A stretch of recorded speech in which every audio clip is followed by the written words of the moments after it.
Going to be up by over 100 points. Going to be up by over 100 points. Going to be up by over 100 points.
was in game number 1. Got that scaling online extremely early, but our Player of the Game award is going to go to Soup Chef on the Snorlax. I feel like we don't get too many tank Player of the Games, but Soup Chef is going to win that award. 235 points scored, but 14 assists. A lot of crowd control helping out the squad this game.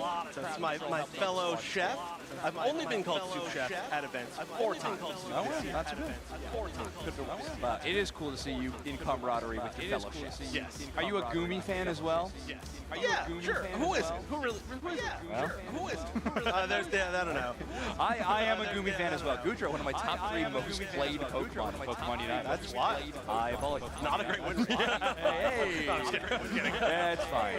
Can we get another of these cards printed out with Gudra win rate printed out? It's not as good as Soup Chef's, I'll tell you that much. He is an incredible Gudra player. One of the few players that can actually pull it off in competitive play. One of my favorite movesets I saw that player play and got a chance to commentate was the Power Up Muddy Water set with the Rapid Fire Scarf and Muscle Band, just all auto attacks all the time. Hello, welcome back to my channel. Hello, welcome back to my channel. Hello, welcome back to my channel. Welcome back to my channel.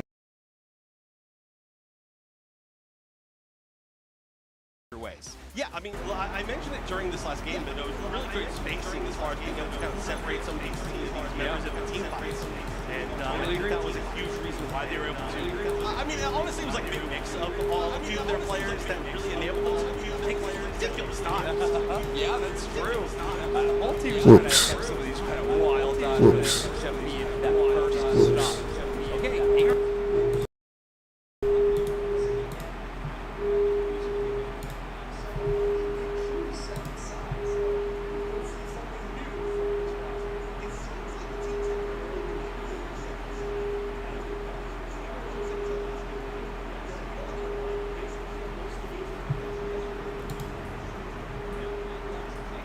just so important, it seems.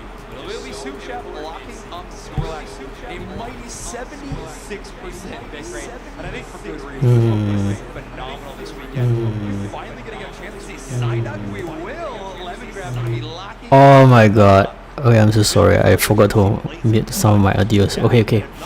Should be fine now. Welcome guys. Welcome. Okay, today's live stream is a little bit different. It's a bit impromptu, to be honest. I know I've always wanted to try to, make. I've always wanted to try to catch on the Pokemon Unite Championship, but it's only now that I managed to.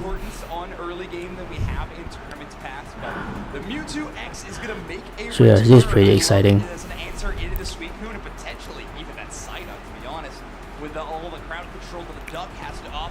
Finally managed to catch it. So we're going to learn together what is the current meta and how they are currently played. So that's going to be my main focus. But to be honest, I actually did this before, not on live stream, but more of like recording videos on championship, and I used to just follow the Asian championship and then the overall championship later on. But this time I decided to just follow every single championship whenever it's convenient for me, whenever I got the time to follow. And just so happened that this one is for NAIC. If I'm not wrong, it's North America, if I'm not wrong. So yeah, we're just going to follow what's up and stuff like that. Now, actually I've been watching this a little bit because it started around 2 hours ago, I believe. 1 or 2 hours ago, but I was occupied with some stuff, so only now then I managed to kind of go live. So let's see. So far the pick has been quite interesting, and it's pretty standard, I have to say, especially Snorlax. I know this Snorlax has always been picked. Metang is quite common as well, not always though. Suicune and Blaziken, they have always been banned. That's the thing. Hold on, can you guys hear my voice? Okay, you guys can hear my voice. Okay, that's good. Okay, yeah, so that's the thing. We're just going to watch and learn. And I remember some of you have told me that Psyduck has been pretty something, right? Hold up, let me I am curious. I think reduce my voice a little bit, otherwise it's a little bit too loud. especially with Hoopa available, straight Hoopa blaze kick can be a Can you guys hear me better now? Can you guys hear me better now? Okay, okay. The volume is okay as well. Alright. So as usual, hope you guys enjoyed today's game. No, not really gameplay, but today's learning session for Pokemon Unite. So still grab a drink, grab a snack, grab a supper, whatever, and just chill back and relax. Enjoy, guys. A lot of stuff going down pretty early. They're still continuing, and they still get the KO. A very barely escape right there. That's very early though. But Suchef on this first pick, Snorlax has been such a big reason why that. But that's the thing, right? Like they always try to score the first one. They try to steal some scores. Oh yes, another thing I noticed is that Mewtwo, I believe it's X, Mewtwo, wait, oh no, it's Mewtwo Y. It's the all-rounder Mewtwo that's being picked quite often here. Oh, because Ignorance doesn't have a support.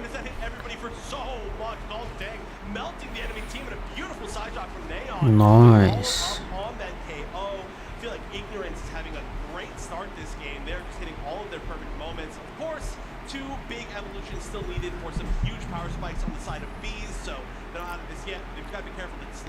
I'm quite curious of the side up because you guys told me side up is pretty OP, like it's all more like side up is broken. Oh, the Ignorance doesn't have support. Okay, that's why. I was just wondering why they have two all-rounders, but I guess that works too.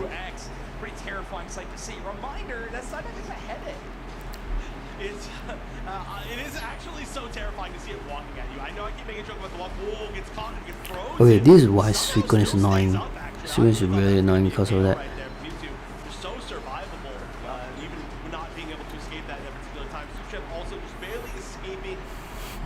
Well, at this point, Cinderace kind of penetrates the Snorlax HP like nothing.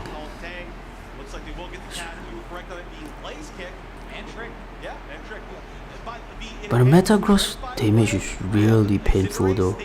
Why? It's level 7, the rest is still level 5. Who knows, after the recent HP changes to Cinderace, maybe that tweaked it a little bit. There we go. Oh, nice Sacred Sword. Actually, an evolution almost briefing. that situation becoming invincible. Doesn't have the chance to Sacred Sword even farther in. Ooh, the Cinderace survived. That Gold Zone Shield and the Citrus Berry getting them out of danger. That was close. They're continuing to fight though. Ooh, look, they're pushing in. I mean, that's a really low Cinderace. They're not really afraid. Hoopa is still there. They didn't have that trick cooldown up in just a second. So I think maybe they were trying to see if anybody else would push back on them. They did manage to retreat. Checking some of this tall grass up there on top of Suicune. So they're chilling. They're just, I think, maybe going to start realizing what they want to do for these big objectives. And, oh, what a beautiful heavy slap catching out too. That's going to be a KO on Hoopa. We are not going to see double KO quite yet, but there's a pretty good chance that they can chase all the way past this goal zone once they break it.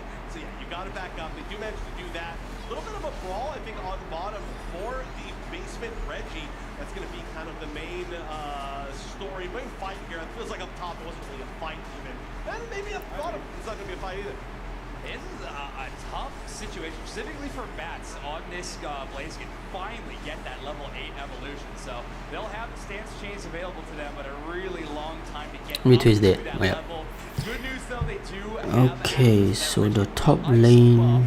But unfortunately, that Reggie going to be landing into that tier 2 goal zone. It's going to be up to Beast trying to make up for this. Okay, the left side, Ignorance doesn't have support. The right side, they have two supports.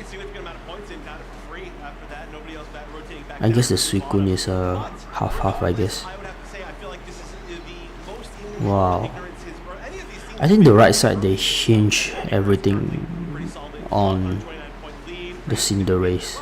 It's starting to even up, but the level lead was theirs for quite a while. They're not hitting the big power spikes on B side until just about the halfway through the game, so they're not going to be able to get in maybe as many team fights as they could if they'd won a little bit more earlier. That That's very interesting though. So slow.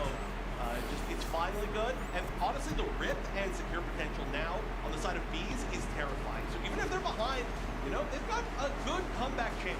Oh, nice blaze kick. Pops that Snorlax back into range of everybody else, and that is a whole lot of damage. That's going to be the Sai to kind of forge their path forward, getting that damage reduction. Ignorance backing off and then returning with their own Unite move. Colin Tang versus Bats on the top side of the map in a 1v1, 1v3 eventually. As that Metagross holding its own. Colin Tang scaling so well again in game number 3. A lot of like kind of even fights going on here, and in the end, we actually didn't see all that many KOs. Interesting to see the engagements kind of happening in both places at once. But honestly, it's a pretty good strategy to split up and try to find what you possibly can while you can. We are going to be maybe getting a fight over this base of Reggie in just a moment. Top Regieleki is going to be going down, so pretty free for the side of Ignorance. They're trying to push their score a lead up even more. Okay, so the Suicune used Whirlpool and Ice Beam. Interesting. This one, it just feels like Colin Tang is just on a whole nother level. Oh yeah, this has been kind of a pop-up game with Colin for sure. They're also just really have been grouped up. There's been a lot of really good AoE damage that they've managed to find, but we'll see what happens. This end game is going to be kind of where we really get to see how the fights go. A big Unite. Blaziken is dead. You'll see a lot of close-ups of Snorlax this weekend. That's because we're seeing a lot of Snorlax this weekend. Dice tends to dodge away. Wow, the CC is quite annoying from the coming from Ignorance side. Wow, Suicune just wasted the ultimate skill. Oh, what?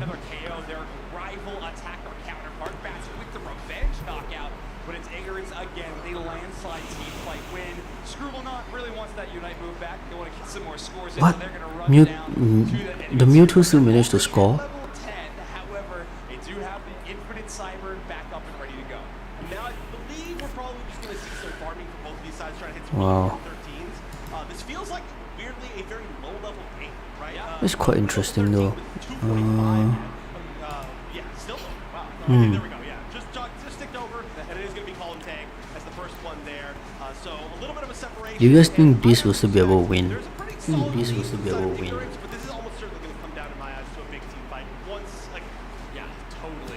We'll see.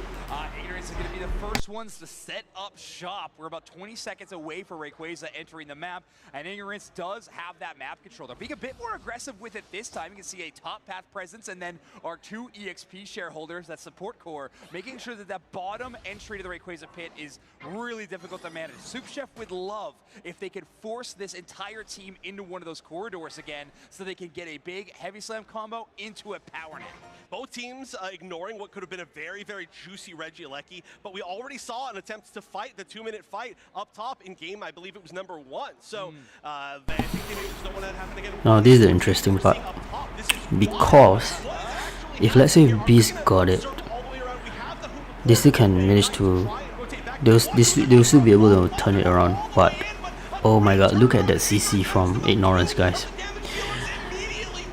This is what I said, the left side their CC is so annoying. The war hasn't even started, guys, and Beast already lost 2 players, but the Rayquaza is untouched and they still have more than a minute left. Okay, the Cinderace and the Blaziken has respawned. They can still do this. They just need to regroup, and they need to do positioning. No, but the bad part is that on the right side for Beast, they don't really have a tank to open up the map, and they depend on Blaziken. Blaziken is not a very strong one. It's pretty paper actually. But it's like kamikaze style. If they manage to do it, they'll be able to do that.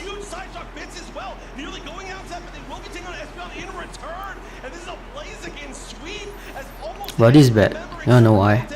Because the Metang is able to go in and steal. Oh, okay. The Suicune got it. Okay, that's good. Alright. They have 10 seconds to attack. Oh my god. Oh my god, they got disturbed. Come on, come on, come on. They just need another one. Okay, I think Beast is going to be a whirlwind. I think Beast is going to win. Scoring enough. I want to see the score just to be sure, but I feel very confident that that is how this game is going to end. Yeah, oh, what a finish to that matchup. Ignorance going to drop to Bees after such an intense 3 set of games. Comes down to that Rayquaza take, but mostly comes down to Bats and Dan crushing it on those damage Pokemon. It felt like any time that duo found yet another Pokemon, it was just over. An amazing team fight win. Unfortunately, a bit of a split fight for Ignorance. Go guys, Beast won it. Because they only need like 2 scores. And they'll be able to turn it around. That's Pokemon Unite. I mean, hindsight is always 2020, but I feel like the way that the power initiation in the first Rayquaza fight happened was the best possible thing that The Metang tried though, to be fair. And then Metang tried. maybe take as much advantage as they could have after that. Whether they needed to maybe push up, I mean, because of course, what happened was both their damage dealers went down immediately. Right. This is, I think, the kind of like refight, the second time that we got a chance to see it. And they maybe could have pushed forward into their center area to stop them from running back. They maybe could have just burned down Rayquaza. But when you get the Cinderace and the Blaziken down and the Unite from the Hoopa, I think you got to do something before that refight. Yeah, if you're watching these fights, like, look at this. So any time that we kind of have these engagements, Colintang's trying a lot of these really long flanks around the Rayquaza pit. Protein Shank tried something very, very similar, but the entirety of these working together as a tight, packed unit, despite having some squishy Pokemon, that makes you susceptible to things like Sacred Sword, to Gyro Ball, to these Psyshocks from Neon. It's a risk, but it pays off in Wow, that's pretty exciting. Alright guys, I'm going to go take drink, be right back. Inherent advantage of numbers. Really, really good look for Bees in this game, and they're going to knock Ignorance out of this tournament, out of Worlds contention, keeping their own dreams of that very same thing alive. The only thing they got to do is beat Peru in this next matchup. That's all they have to do. And not then, all they have to do. maybe That's actually another not all win, they too. have to do. Yeah, there's a little bit more than that. But I do have to say, I mean, first of all, very sad to see Ignorance go. I'm a big Ignorance fan. We're always big Ignorance fans. We've been for a long time. And then, of course, I'm a huge Colintang fan as well. The Brave British sweep is now officially over for the season. But still amazing, amazing stuff from Bees, our only team that we didn't get a chance to see, our biggest dark horse team, almost without a doubt, in this bracket, to now really get a great showing on broadcast. It was awesome to see, and we are only starting our day number 2 action. There's so much more competitive Pokemon Unite to be spectating and watching and enjoying. So we're going to jump to a very short break. Don't go anywhere. More final stretch at NAIC after this.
Okay, we are back.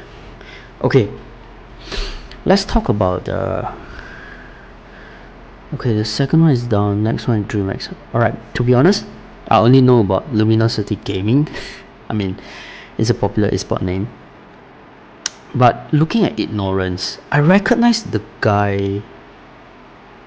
Okay, I'm not sure whether it's a guy or girl, but can you guys see my mouse? Let's see. Okay, you guys can see my mouse. Okay, this person over here, I've seen him or her before. Considering the fact that I watch Asian Championship and then subsequently the real international championship, where they gather all the winners from each region to fight together. Yeah, I've seen this person before, from someone from Ignorance. From the Beast, I've never seen them at all, so it's very interesting to see. But still, what I'm very curious about is the Japanese team.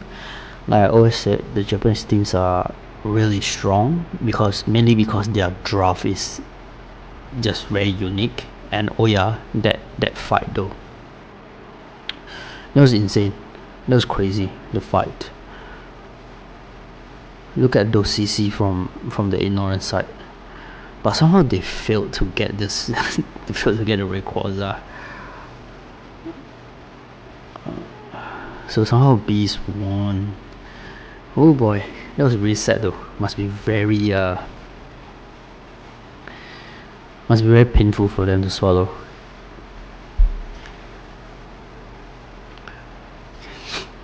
But here, let me tell you some of the interesting part that I saw when I watched earlier. I saw a team that used Talonflame and Zoroark. Okay, Zoroark was very popular. If I'm not wrong, it was used previously by a Thailand team. And this Zoroark is insane. But Talonflame, that was the first time that I saw being used in Championship.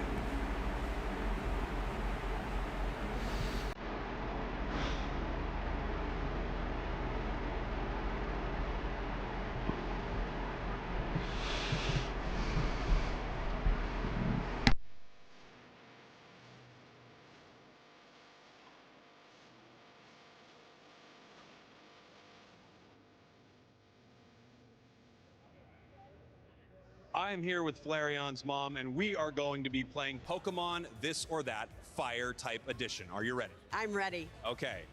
Turtonator or Volcarona? Volcarona. Volcarona or Colossal? Volcarona. Volcarona or Blacephalon? Volcarona. Volcarona or Talonflame? Talonflame. Talonflame or Litten? Talonflame. Talonflame or Houndoom? Talonflame. Talonflame or Armarouge? Armarouge. Armarouge or Litwick? Armarouge. Armarouge or Braixen? Armarouge. Armarouge or Chimchar? Chimchar. Chimchar or Charizard? Oh, Charizard. Charizard wins it. Thank you very much, Flareon's mom. Throw the blush! Oh! We got it. Bye, everybody.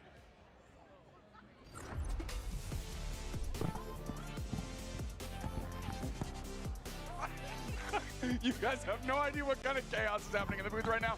Welcome back to the final stretch at NAIC here in Nowlands. And you know something's going wrong because I'm introing you back into this event. Dude Snacks here alongside the content cowboy, Spraggles. Wow, this is really amazing. I hope they host it on Singapore one day, then maybe I'll go there as well. It's so cool. Yesterday was absolutely insane. I am excited to be here in the booth with you. We have a crazy game coming up. Nouns, DreamMax, and just about every game today means something, but oh boy, to Brazil, this game could mean everything. Oh yeah, that's right, North America, Pokemon International Championship North America version. So the prize pool is about 50 grand, which is quite a lot, which is very interesting as well. Yeah. New Orleans, Brazil, huh? Wait, BR is Brazil, right?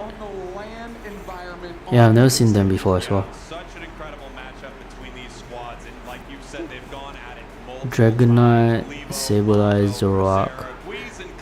Wait, it's very obvious which one is which. Okay, Olivo would probably be the tanker.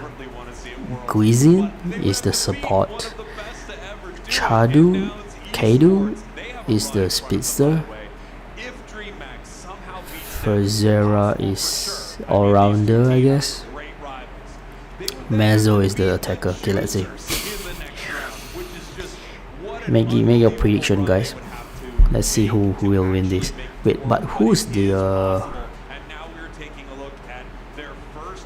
Wow, EU, Europe. EU is Europe, Europe, right?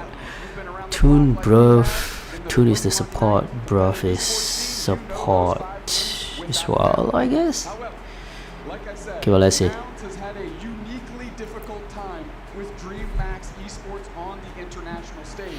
And if you find the folks from Nouns, they're handing out a Nouns Rowlet card that has the Doob Snacks curse on it. So when they found out I was casting this game, they were less than excited.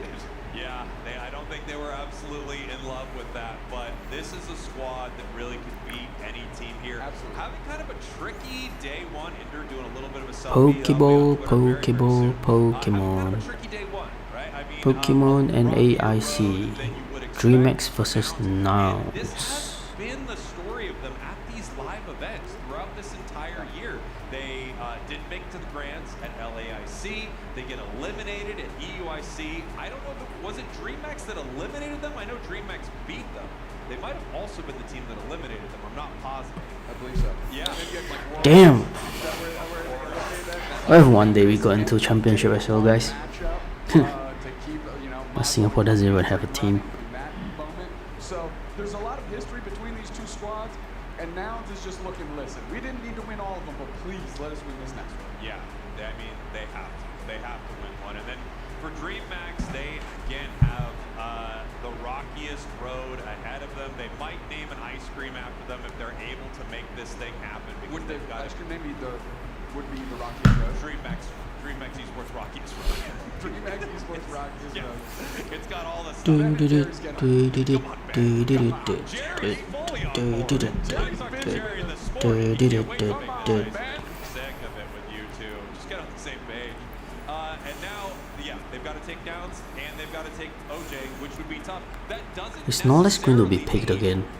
But if Snorlax kept on being picked, why is it not banned? Both of these teams and then the winner of the Revelation game a little later as well. So That's why we gotta watch more of such championship show so they can improve as well. Maybe it was year 2, they were 5th place in the world, you know, with a lot of these members. So there are a lot of DreamHack's been in these positions before, and I don't think Nouns loves running into this squad. This is a scary one for them. No, especially because they have nothing to lose in the sense that they have to throw it all out there because they need to win this match, then they need to beat the Juicers, and based on how the bracket's set up, they also need to win the semifinals. Yeah. So they need to make it all the way to the grand finals to almost guarantee themselves that spot to Worlds, and of course the money that goes along with that, and the fame. There's so much fame on the line. Well, I mean, you could the paparazzi's out there. They're just waiting for which team is They're going like, to be where's qualified the for fame? Worlds. Well, it's here. It's here. It's whoever's winning here is the fame. I can assure you they don't like it when you and I try to jump in front and get a few photos. They say enough of that. They shush us away very quickly. Yeah, I've never been shushed so aggressively as when the Unite paparazzi start No, it's shushing. shoot away. It's not shush. It's shoot. No, You you're messed right. that up. You messed that up. No, they're like, these are pictures. Can Stop anyone talking. roll back the tape? Because I certainly heard him say shush. Well, it's because we're talking. Like, these are pictures. It's not video. You don't need to be talking so much. So they're shushing us. I don't know what you're... Okay, so you are agreeing it was a shush. You are agreeing it was a shush. Listen, in our defense, they're still getting set up. Yeah. And Yeah, we gotta have moments like on that. the other side of the court, we need to fill time. Correct. So and we're experts. Yeah, That's why we're still here. That's why we're still doing what we do. We've got Nouns up there with the glasses. They are repping their org. One of the best orgs in Unite, for sure. I mean, a long-time supporter of the Unite scene, Nouns Esports. Yeah, since year one. Since year one, and that's important, right? Especially when it was a fledgling scene, helping get these kids up and going, give them something to commit to, and you know, again, tip of the cap to not only the organization, but these players that have stuck around, stuck with it, and brought the team again to some prominence. Qualified for Worlds for the fourth year in a row, has Nouns with almost all of these members intact, without a doubt. You know, Bruv, Adesu, Gatlu specifically, have been on this squad since the very beginning. Yeah, I mean, there's a lot of history with this squad. Obviously, they were the runners-up at the first World Championships. Had a rocky year too, but a lot of teams had a rocky year too. Yeah. The group stage in year two, if you're remembering back to Yokohama, was brutal. I mean, it was an absolute blender. So many top teams just being eliminated in that group stage. Pretty good year three, however. Got quite deep now in esports in the tournament. I want to say they were top 8. They were maybe 6th or 7th place that year. And now we're taking a look at our group stage. Whoa. So this is what No, played this is the out thing. yesterday, Doom Snacks, and a lot of these teams. So LG is first, Beast is second. Revelation, Nouns, Peru version 1, Ignorance, and Orange Juices. Obviously have already qualified for the World Championships through their region already. So today, what this means for them, Team YouTube? you know, as, Oh my god, princesses, probably a bunch of tired of seeing other people ladies. As we see our bracket here, why don't you run us right through it, because we just had a Ah, okay. Oh, so Ignorance lost. Oh my god. Okay, Beast, LG, Orange Juices. Bees taking down Ignorance, super close game. Stamina Esports version 1, the only game, by the way, that is off stream today. Okay, so next is DreamHack versus Nouns to determine. I'm very curious about Orange Juices though. I mean, mainly because of the name. What a series to start off. So good. Both of those teams so exciting. And now here we are, DreamHack Like, Esports. dude. As you can see, they would move forward and face the Juicers. Now at the bottom of our bracket there, Revelation versus Daybreak. This match is, everyone has their eye on this match because it's very likely that this match will decide what team is heading to Worlds. If you take a look at the top of the bracket, Peru versus Bees, I think a lot of people would expect that Peru would take them down. One of the best teams in the game. Bees playing really well, but we're talking about the AOS Cup champs, 3rd place at Worlds, like a crazy good team in Peru. Then below that, Luminosity, Stamina, both qualified. Juicers qualified. If Nouns moves forward, that doesn't have Worlds implications. But this bottom match, Revelation Daybreak, and this top match, Peru, Bees, very, very important. The one we're on right now, however, really does decide what happens to DreamHack. They have got to keep moving through this tournament. Take down Nouns, take down Juicers. Luminosity Gaming, Revelation probably very versus strong. Daybreak. There are so many matches ahead of them if they want to qualify for Worlds. The hardest road, without question, is the road that DreamHack is on. The rockiest road. Come on, Ben. DreamHack's rockiest road. Yes. Come on, Ben. Get on board, Ben. No, you're right. They have a rocky road. And I know none of the team except Luminosity, just because they are well known. Probably not well known, but at least I know the esport name of it. The rest, I have no idea. And the people, I don't recognize them at all. Motivation is Nouns coming into this, right? Self-imposed motivation to really deliver a result. Alright, finally start drafting. Versus DreamHack's Blissey, okay. an animal that has been caged and pushed. Interesting, I guess Nouns is very good at using Tell Blissey. you, the audience out there is absolutely split on this one. DreamHack Esports, Nouns Esports, banana split out in the crowd. Come because they on, have Ben, get on board. return my calls. I can tell you there's so many DreamHack fans out there, but I'm running into so many people. Wow, Cerberus and Snorlax. I'm here for now. I'm here for now. Band. As we head into our first game here, we've got our bands. Blissey, Snorlax on the other side. Psyduck, Leon and the XP Share, okay, and the shield thing. very targeted bands. Okay. Yeah, I like it. You know, they're looking in on Kadu on that. Armor Rouge is also, we saw counterpick yesterday. Oh, he swapped the item. Armor Rouge, when Sobi grabbed it, not against So Psyduck is the tank. Yeah, I guess Gizen. cannot let Duck and Sweet Wait, it's a support, it's not a tank. Olifo is the tank, okay, we guessed it right. Mezu is the attacker, we guessed that as well. Oh my gosh, I did not even Kedu realize is that late. I didn't even realize it was going that late. Over onto the side of interesting. Desu on Suicune is absolutely devastating. That is so scary. His Suicune is unbelievable. As we take a look at the other side here. Suicune, Love did pick Lapras. up that Lapras. There was a moment I think DreamHack was thinking about it, but they decided that play was more important, and I happen to agree. If that Hoopa. Blaze can get on Huh, Talonflame, huh? powerful. So Is Talonflame that good? Like, why are they picking Talonflame in Championship though? I want to see green right here. This is the second time I've seen like Talonflame is being picked. Dodrio fits the same mold. However, Dodrio, there's eh? some good CC on the side of DreamHack, which is why my mind went to green, because it operates pretty well within those environments. And the strongest Pokemon right now have a lot of that, right? A lot of that crowd control that tries to pin you down. Dodrio historically has a difficult time in that because that full heal isn't forever.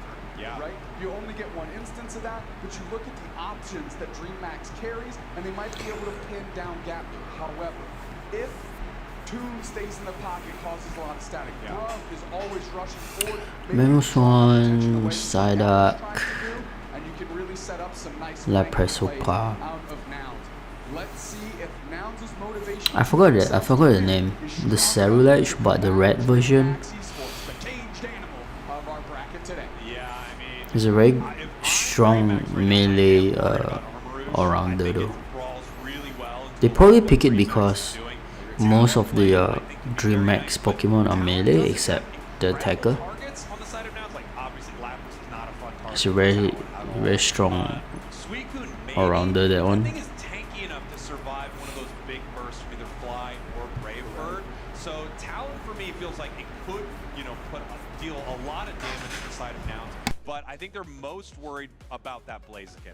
They need to make sure that early on in fights they're shutting Blaziken down, because without that Pokemon sustaining and living throughout some of these fights, I think Nouns has a great team fight in front of them.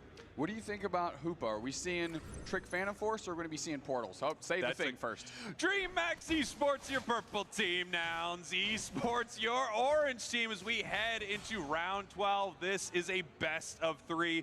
DreamHack's not only tournament, but their shot at Worlds on the line against them, the champs from EU. You couldn't have written it better.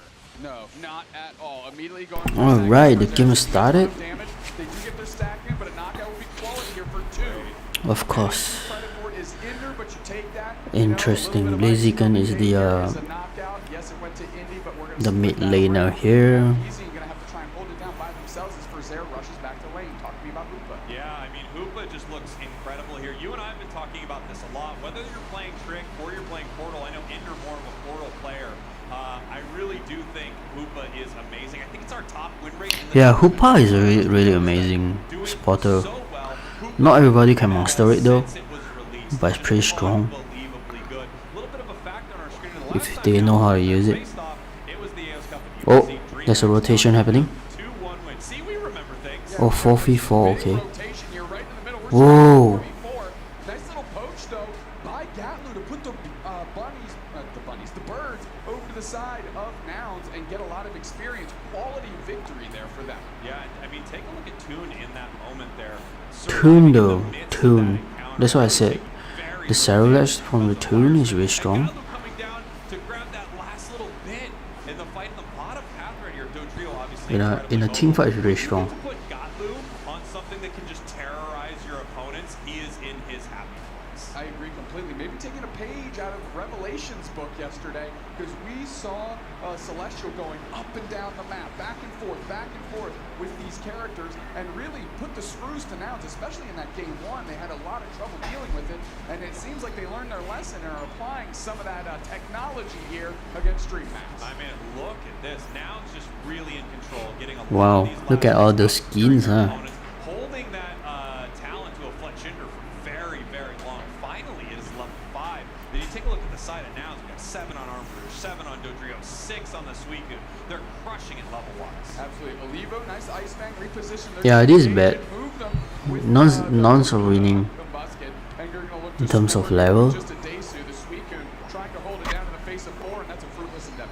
Yeah, here we go. I mean, able to take that. And a couple of berries picked up there by Nouns. If you take a look at Nouns, so they're already scoring on the tier 2 of DreamHack. So these teams are recognized that we are trading a bit right here. DreamHack's getting some value in the bottom path. Wow.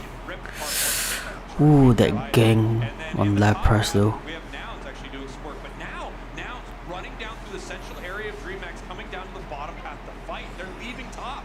Yeah, and really what they're doing is they're doing a good job insulating their goal zones too, right?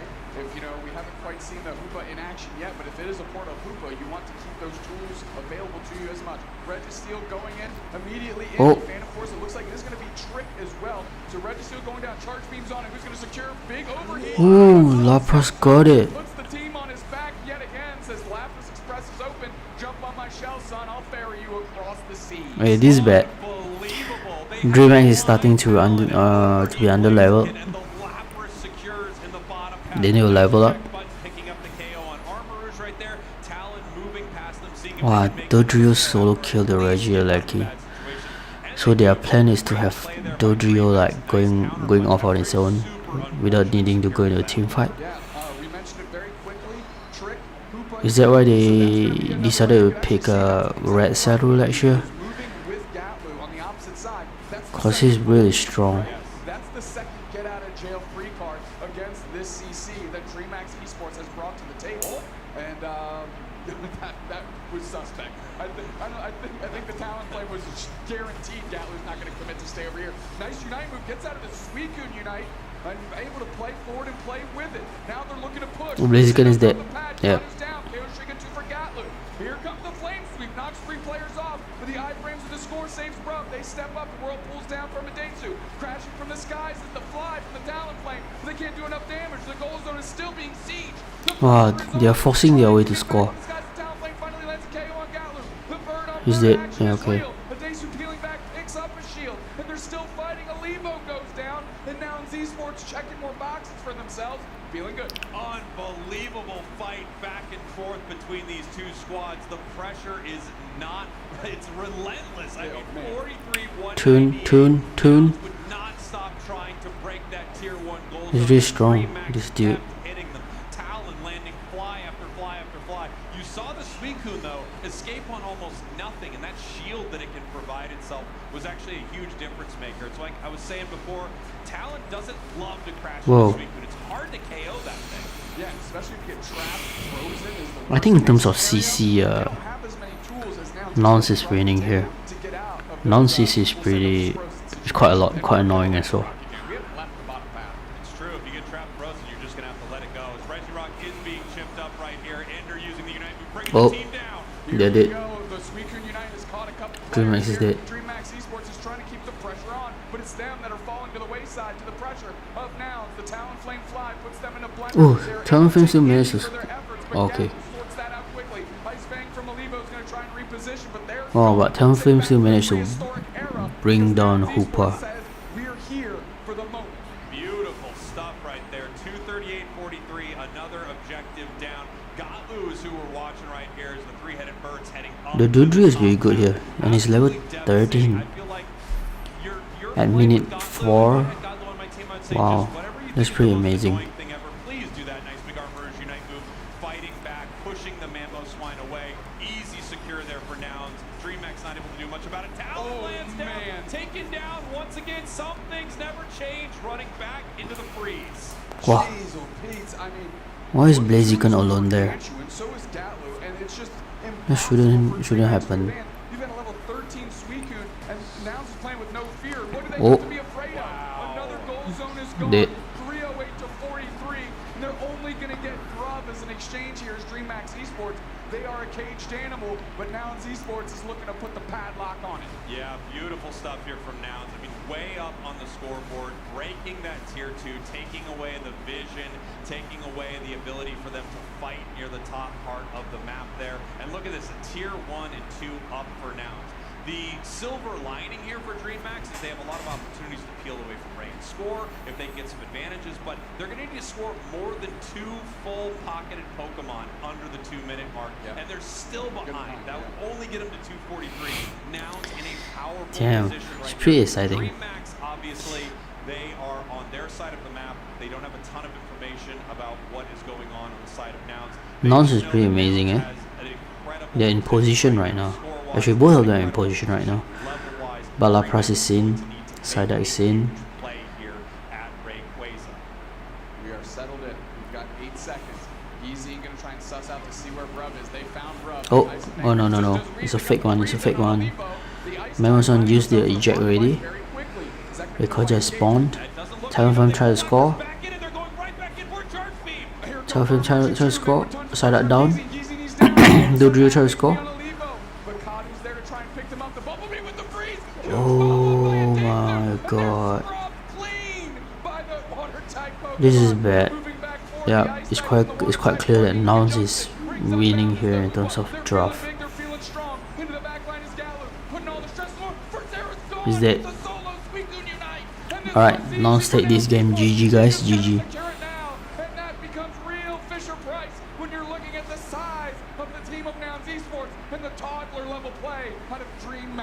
Beautiful stuff from Nouns. They just completely shut down DreamMax in that fight, KOing Yeah, multiple members. DreamMax is completely shut down here. Right on left. They were able to dispatch them before they finished off Rayquaza. DreamMax with a really tough fight, being frozen down by that Suicune. And now as they move Well, GGWP guys. they're down 1. Let's wait for the next one then. It's Nouns game for this one. But they still have like 50 seconds left. Okay. It's impossible for them to come back here. The difference is just too far. Shaking a little bit. Great game. Again, a powerful statement here out of a team that really Wow. wanted to make one. Wow. I mean, what Look at the level difference as well. series. And for a team that had their issues day Okay, one, Toon is alone. But look at that. Look at the damage. Look at the damage on Talonflame. Oh my god. Talonflame almost died, guys. No matter what, it's still a Nouns game. GG. Nice game.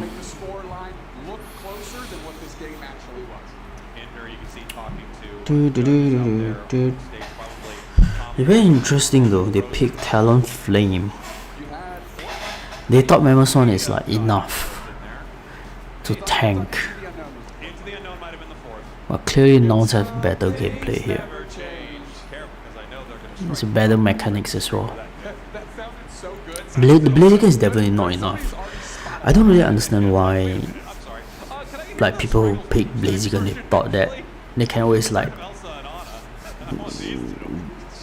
try to be in front and tank everything. Blaziken is quite paper, by the way, guys. Blaziken is not a tanky all-rounder, but there's an offset here. Blaziken has a really high damage, so if you do the combination right, you may be able to get away, and at the same time you maybe can like double kill the opponent team, basically, with your HP really low, I have to say. So maybe that's why they are playing this way. Like you always found like the Blaziken solo somehow. But that's a very bad positioning though, because again, if you're alone and there's like 5 of them, you're just gonna waste your time over there. And in some moments your team really needs you. So yeah, I think the best case here is still positioning, guys. Unless you're really sure that you can take them down, then maybe you can go alone, like Kamikaze style with the Blaziken. Wow, the MVP is Suicune. Eject Whirlpool, Ice Beam, Slick Spoon, Curse, Choice Specs. Okay, it's a pretty typical I believe it's SP attack items.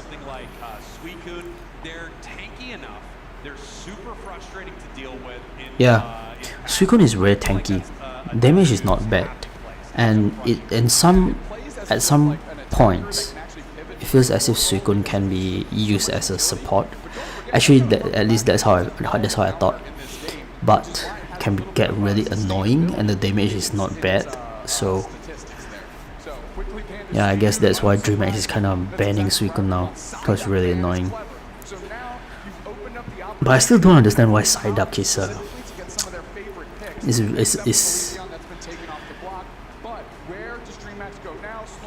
a hot Pokemon here. I've watched a few games where they pick Psyduck, but to me it looks like it's just very normal. and the surf like allows it to run real fast. That's it, I guess. Oh my god, I seriously forgot this. What's the name of this though? The red Sarulach. I just call it a red Sarulach for now. It's really strong though, team fight. Like 4v4 or 5v5 is very strong, as we saw earlier in the first game. Wow, they picked Comfy this time, huh?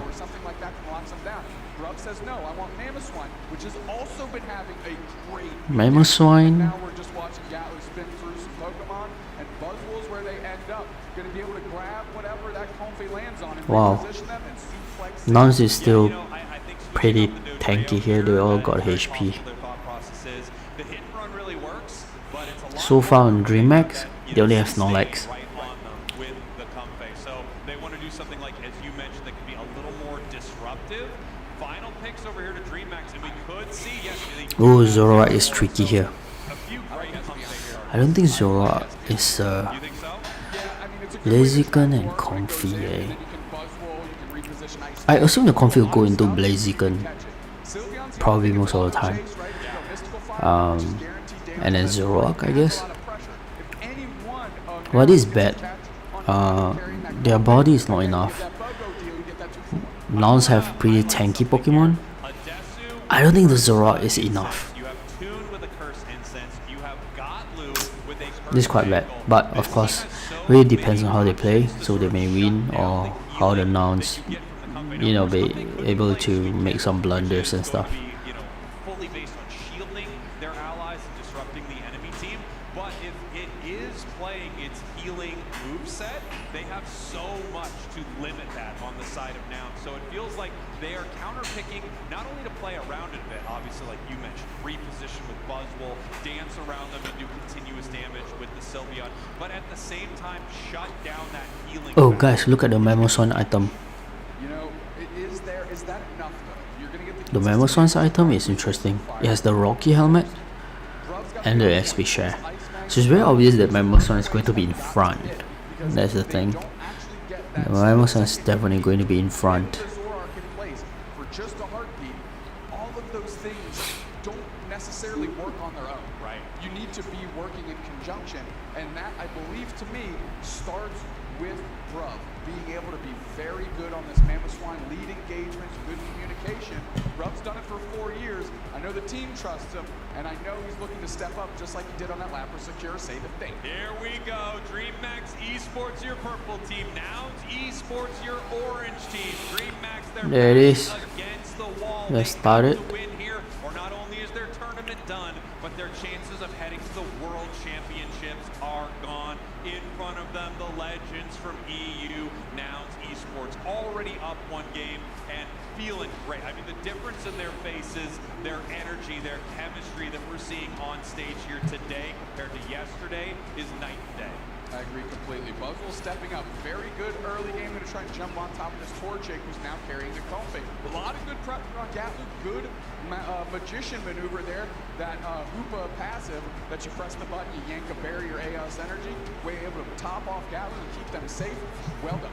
I mean, look at this here. Just really aggressive on the side of Nouns. You'd love to see it. Toon making their way to the top path right here. Just staying far enough away from that experience to make sure that it wasn't shared over to the Armrouge as well. Right. They want to make sure that they can get this Buzzwole level 5, which it will have level 5 with this fight. Sylveon rotating up top, leaving just the Swinub in the bottom path. Level 5 on Gatlu. They're going to get aggressive. Oh, they're going top again. 4v2 and it's just a Torchic. 4v2 and 3v1 at the bottom lane. Big scores here in the top path. 12 points left in this goal zone. Gatlu stacking up.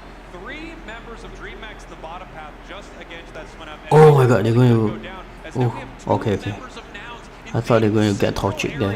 DreamHack trying to take away all this experience and make sure that stays a Torchic. And look, they were able to get the red buff. On the other side, Kadu with that Comfey collar taking experience of their own. That's a good call. I mean, Kadu has to try and find value somehow out here because right now the top path has gone sideways.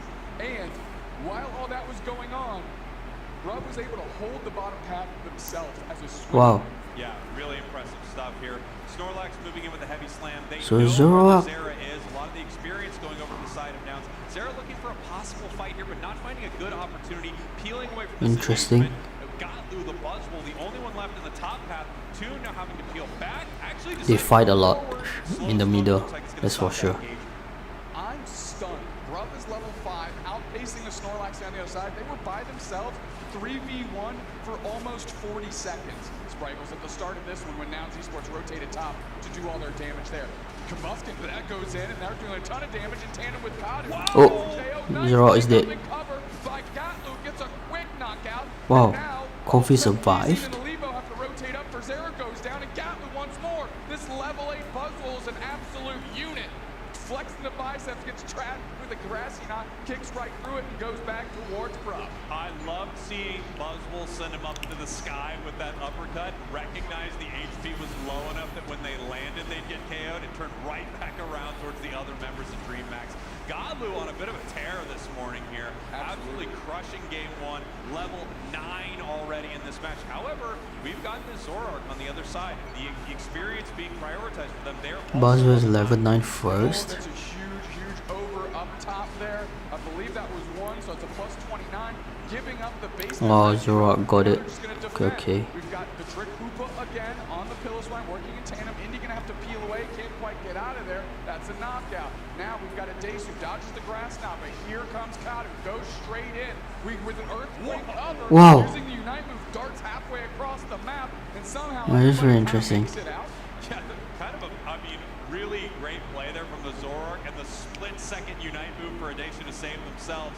Nouns, in the meanwhile, they have been scoring in the top path here, and now they're getting this Regieleki. Doesn't look like Miraidon's even going to try to contest it here. So this is walking towards this tier 2, and DreamMax is going to have to decide how they want to deal with this. They've been targeting down. I feel like DreamMax is doing better this time. If you're only KOing the support, you're not getting that much value.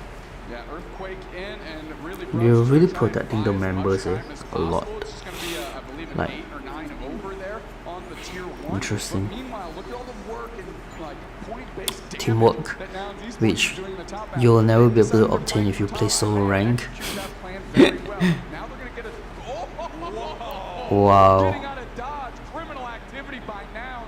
And Blaziken that's should the have just level that released these players the play at. overhit They're fighting for their lives. before they jumped up. 108-231 instead of now, waiting. Already crashing and breaking the tier 2 goal zone in the top path. This opens up not only a lot of plays later in the game with Regieleki, but it really limits the mobility and limits the vision that DreamMax has. Very valuable to getting tier 2 out of the way. How do they know that Zoroark is there? Fight right here. No, it looks like DreamMax gonna You pull try to away. come No, from coming both right ways. I mean, now, Olivo trying to put the block up right Wow. back in the action is Kadu, but everybody's Wow, gonna wait. Zoroark still survived, eh? Now we're low on HP. This is Zoroark's kitchen. If they're Wow. going to cook, Buzzwole tries to take to the sky, but the armory is just dealt with. Back the other way for Zera goes Still down. pretty Bobby G equal, is eh? fighting in the flowery fields forever. That was Whoa, put the up by Zoroark. DreamMax, and we're going to keep going. Kadu's looking for more. Can they get more? They're deep in the deep waters now. Giesing hops on. But Dead. quickly knocked Comfy's down. dead. And talk about a BOGO deal. That's a 2-for-1. You get the first one. The second one's free. Beautiful stuff there from Ender, running down the bottom path right here, looking to see if they can unite the team, and they can. Wow. Reggie Steele is only at half right now. Now it's running to see if they can Whoa. and push away members of That's a very good DreamMax. combo though. That plays Or rather against communication I have to say, because all four of them were teleporting back while the Hoopa came to fight them. Jindy coming through. The whole squad rides out like the Avengers. They're catching bodies. They're going to take this basement objective, and that's one that DreamMax thought for sure they were going to be able to get for Damn. free. This is rough for DreamMax here. We have an objective in the top path. The one nice thing is this Regieleki is sitting there under the 4-minute mark, Dupes next. Yeah, the Regieleki is not touched at all. Will not spawn before Rayquaza hits the map. This is great for DreamMax, but it's bad if it sits there for a long time, and they're because not. that means it can still walk near Rayquaza time. This could be a huge play for Nouns, especially when you have that Hoopa Unite move, the ability to bring the team to that central goal zone. Nouns not looking to make that play. Instead, they're going for the safe, secure of Reggie right now. Yeah, you know, but listen, since you started saying that, I mean, that was a good 35 seconds that came off the clock, and that makes it difficult, more difficult to contend with, right? Every second matters here. Quickly knocked out is the Miraidon. and they're just going to look for more. Perzera somehow still standing, and then how we use a power nap out of Olivo at the 3-minute mark. That's going to be a tough one. The Zora is really annoying. Kadu's going to go score, and they're looking for Gatlu here. Gatlu would love to make a sneaky play, try to get their way to this goal zone. They are all aware Reggie Alecki walked in the main goal zone. He's dead. Gatlu needs to try to get all the way to that home goal zone. Cannot do it. They would love to have scored there, but they're still doing great. 153. But he bought a lot of time. Nouns is going to be waltzing So they're still into okay. this Rayquaza fight with at least 100 points ahead, which is a huge place to be. Even if DreamHack scores 200 points, they'd only be up at 25. Yeah, and now Buzzwolves coming back. They're going to be most likely close to their Unite. We're going to be playing this thing straight up, 5v5. Everybody has their Unite move. We've got 15 seconds till Ray. Kadu looking for some clever positioning as we're leading into the final moments of Game 2. I cannot overstate this enough. The tournament, worlds, everything is on the line for DreamHack right now. Rayquaza is hitting the board. Nouns is in a power position. DreamHack needs to take a massive fight. Heavy Slam catches no one. Block to peel away from this engagement. They know that this could be the last fight of their entire season, so they have to take it correctly. They have to make sure they get value out of their moves. Brub jumps in, grabs the Blaziken. Taking tons of damage. They're so low they have to eject. Wow, Blaziken survived. To the back line, we're popping rings unbound. Maridon goes down very quickly. Good stun on Kadu. They're not even going to look to chase. They're going to go. The Zora definitely knows how to run away, that's for sure. He knows how to navigate him around. I think that's the best way to put it. Oh, he's dead. Oh, this is bad. Oh, they found Kadu, putting the pressure on. They're looking to chase. Toon and Adesu are on the hunt. Kadu's getting low. Flowery Fields forever. Oh my god, they are really chasing Zoroark down. Oh! Wow!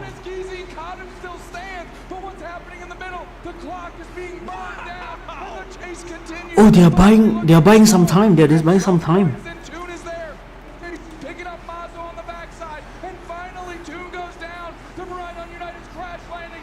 Oh, finally Zora is down.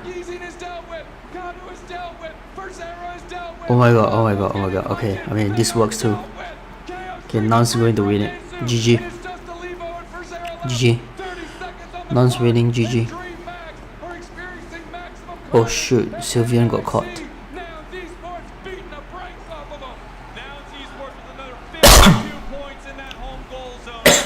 Sorry, excuse me. Seriously, DreamHack try so hard. Try to get a Rayquaza, but yeah, too bad. Now Blaziken is down, they have only 5 seconds left. Nah, it's Nouns, it's Nouns. Very nice. Very nice. Oh, I didn't realize. I was like, wow, Zora is trying to waste their time, but turns out it actually works in Nouns' favor as well, considering that they're actually winning in terms of scoring in this place. So, oh well. DreamHack tried the second one. Zora is pretty good. Zora is pretty good.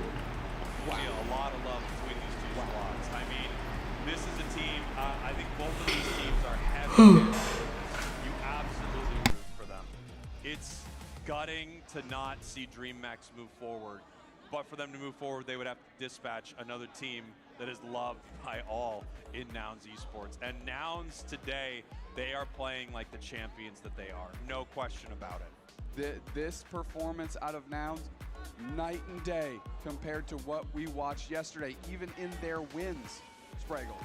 Even in their wins, they've hit another gear. Yeah. This is right where they want to be. They want to keep building on this as we take a look at our replay here. Yeah, and here we have, you know, that Rayquaza fight from game number 1 here, able to get the huge freezes. Kadu going down in that moment. 3 members of DreamHack down.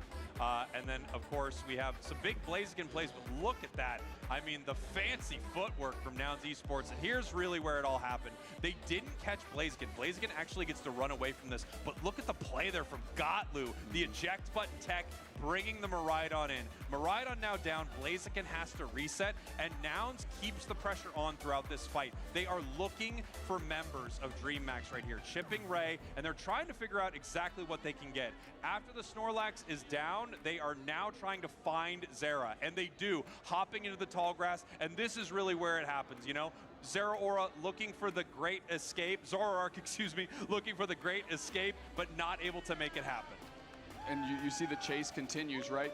Desu and Toon recognize how important this knockout is, what this represents, right? This is kind of like the last gasping breath of DreamMax, sits on the shoulders of Kado here. Quick score to try and iframe out if there's an attack or something. Mazo steps up. They understand the value of Kadu. They do get tuned. However, Desu becomes relentless. Pops their Unite move. Knockout, knockout. Chase continues. Now Mazo cannot get away from the pressure of this Sylveon. And what a way to absolutely stamp themselves as one of the top teams. Gatlu getting the nod. Yeah, I mean, I think Gotlu's playing out of his mind today. So far, games. both of these games look Terrific. absolutely. Wow, Buzzwole. Buzzwole, 5 knockouts, 54,000 damage, but it wasn't only the damage, it wasn't only the knockouts. What a playmaker throughout all of these matches. Truly, Damn. such an X-factor player. Okay then. And when you let him off the leash, he goes wild. Sometimes Tech wave, focus band, curse banger, huh? Performance like that, you see Gotlu with, I think MVP, no, Adesu first game, but Gotlu with MVP performances both of these matches. We are going to send it up to the big stage for an interview with Inder. Take it away. Hello, Pokemon Unite trainers. We have Indy from Nouns Esports. Make some noise for Nouns. Our first off, single elimination today, all games, high intensity. How are you feeling after that game with DMX? Feeling pretty good. You know, we've had some shortcomings when it comes to playing on stage events, but I've done this one before. I've had some good luck at NAIC before, so I'm just channeling that positive energy.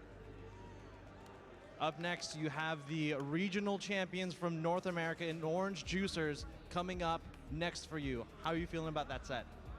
They're obviously a really good team. We're very familiar with them. We've been very close. I mean, Zug's been a good friend and a former teammate of mine. But I know that Flareon's is going to be trolling, so we got to get in his head a little bit. Thank you so much, Indy. You have a lot of fans here in North America, since you are from here, from North America, but also from home. A lot of the Nouns fans tuning in from the EU region. Anything to say to all your fans and all the Nouns fans out there? Yeah, I mean, I got a lot of shout outs, so give me a little bit of time, but all the fans in EU that embraced me moving to London and starting my journey over there, to Blaine, who is on the bench right now, but he's been a phenomenal manager, substitute, and just pretty much everything that we could ask for. To all the fans watching, that everyone tuned into my stream, in the Discord, the tier 3s, I know all of you guys are supporting us. And obviously to the people that are the closest to me, my girlfriend Samantha, who's here in person, front and stage, my mom back home, who I know is tuning in. And yeah, just thanks to everyone. Lots of emotions here in the North American International Championships. One more time for Nouns. All right, heading back to the booth. We'll see you in a short bit. Boy, I love Ender, man. I got a little tear in my eye. He's getting teared up. It's just, a lot is happening up there. I mean, as you talked about, some teams' dreams are dashed. Other teams are living it out right now. He's been on this stage before, and he's won at NAIC. About to run into another group who's been on this stage before and won at NAIC. Didn't get their trophies, though. I don't know if they've ever talked about that. They've never mentioned it. But they should talk about it. I mean, that's the story of NAIC. Sometimes to make your dreams come true, you got to crush others. You know, in the case of DreamMax, unfortunately, their run ends. Their dreams are crushed, but Nouns' hope to raise a trophy in the LAN environment on an international stage for the first time is still there. That first prize, and of course the Juicers looking to do the same thing, because apparently nothing is good in this world. We have so many amazing teams in front of us, right? We have the Juicers. We're figuring out who's still going to Worlds. I mean, we have Daybreak, Revelation, Bees, so many good teams left in this tournament looking for that spot. Peru is going to play. Luminosity is going to play. I mean, we have such a stacked day of Unite. It is incredible, dude. comes next. Yeah, I mean, of course, like you said, Daybreak Revelation, I think, is where everybody's got their eyes on right now, because we know the implications of that match specifically for that final world spot. And that importance is not lost on those players either. In Fu's interview, they said, listen, the next match matters a lot, right? That's going to put us in pole position to get that last spot. We want it. You know, after falling short just shy in their own region, but obviously a quality team because they're the ones that won the event to send themselves here to compete. Yeah, if we have that bracket, I would love to take a look at that bracket. Yeah, do we have it? I would love to see where we're at here. Perfect. So we just saw Nouns take down DreamMax. They're going to face off against the Juicers. Luminosity Gaming Stamina, they have their tickets punched to Worlds. Juicers Nouns, they have their tickets punched to Worlds. But if you look at the top of our bracket, Peru, they're set to go, but Bees, if they're able to take Peru down, have an opportunity to get their Worlds invite. All the way at the bottom of our bracket, Revelation Daybreak. If Bees is not able to stop Peru, then the Revelation Daybreak match will decide which one of these teams wins the final stretch spot to Worlds. It's such an amazing and intense event. And like you said, if Bees beats Peru, not only is that one of the biggest upsets in competitive Unite history, that means that there's even more pressure, because even if the teams in the next bracket lose, they have to go square off in a placement decider to see which ones is not only going to get the higher spot, but also obviously get the last spot to Worlds. Come on, baby. It's crazy to think about. I mean, if they move on and take down Peru, if Bees does this, and then on the bottom side, obviously, one of those next two teams would be fighting for that spot. And like you said, you could have a reality where a placement match actually ends up being a Worlds invite match. Crazy day in front of us. Also technically possible, Bees and one of those two teams competing for the last spot at Worlds. What does that say? Jake? It says Jake late for casting, Sprague, but he was there on time. In my defense, when the camera came up, was I on screen? I rest my case. Case rested, which means we need to go rest because it's break. Just fired off screen. Let's go. Get us out of here. Take us the break. Take us the break. Get with it, Ben.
Pokemon this or that with Aaron here, grass type edition. You ready? I'm ready. All right.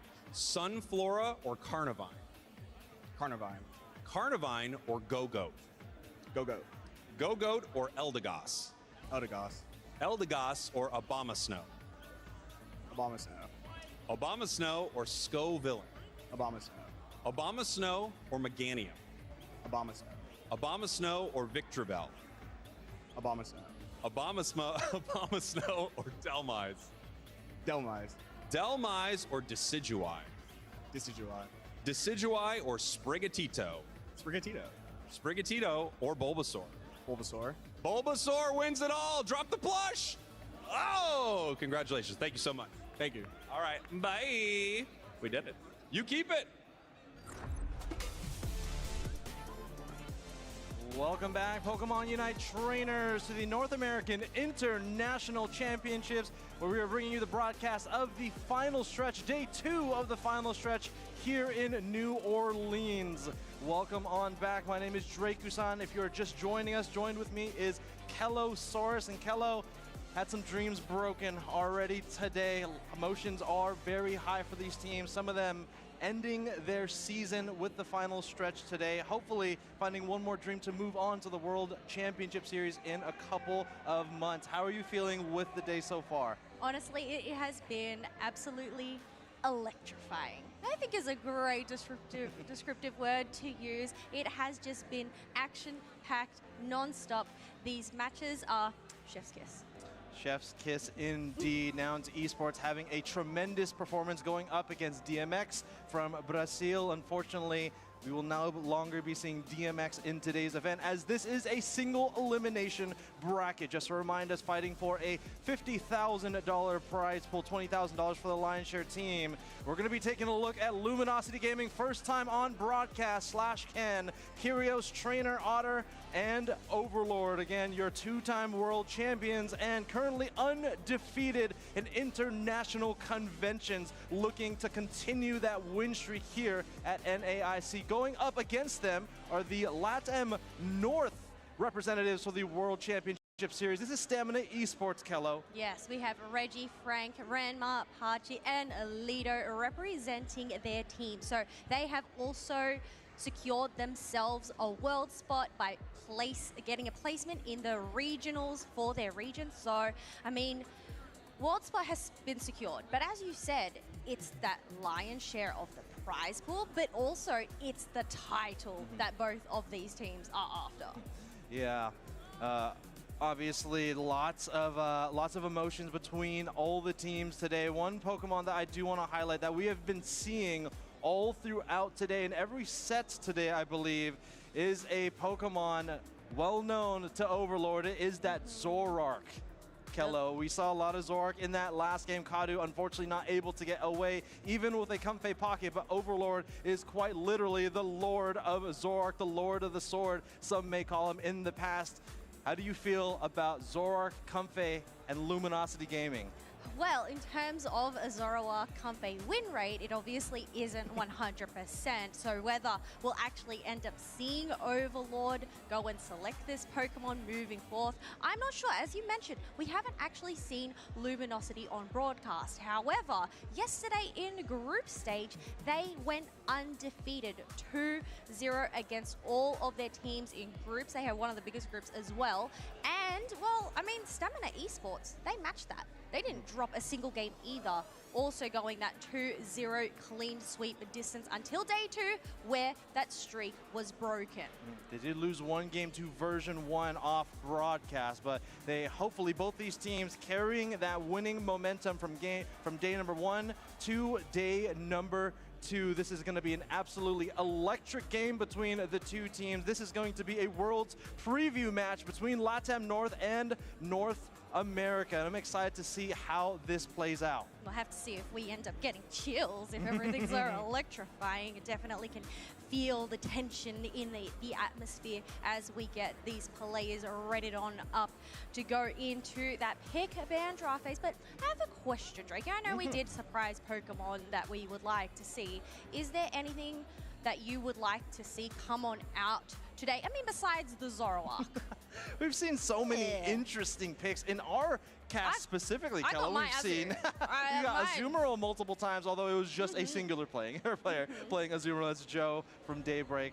We got a Scizor, which is really interesting as well. We got one Decidueye, maybe a couple of Decidueyes. I know Nouns Esports loves to play that, but here we go. Looks like we're heading into the first draft for game number 1. Luminosity on our purple side, Stamina Esports on our orange side, and pretty typical. Bans are going to be Hoopa, Blissey, Snorlax, and that Blaziken for Stamina Esports. Look, supports are in short supply, so you've got to make that supply even shorter by knocking both This game is going to be very interesting because Luminosity Gaming looks very strong, and Stamina actually is not bad.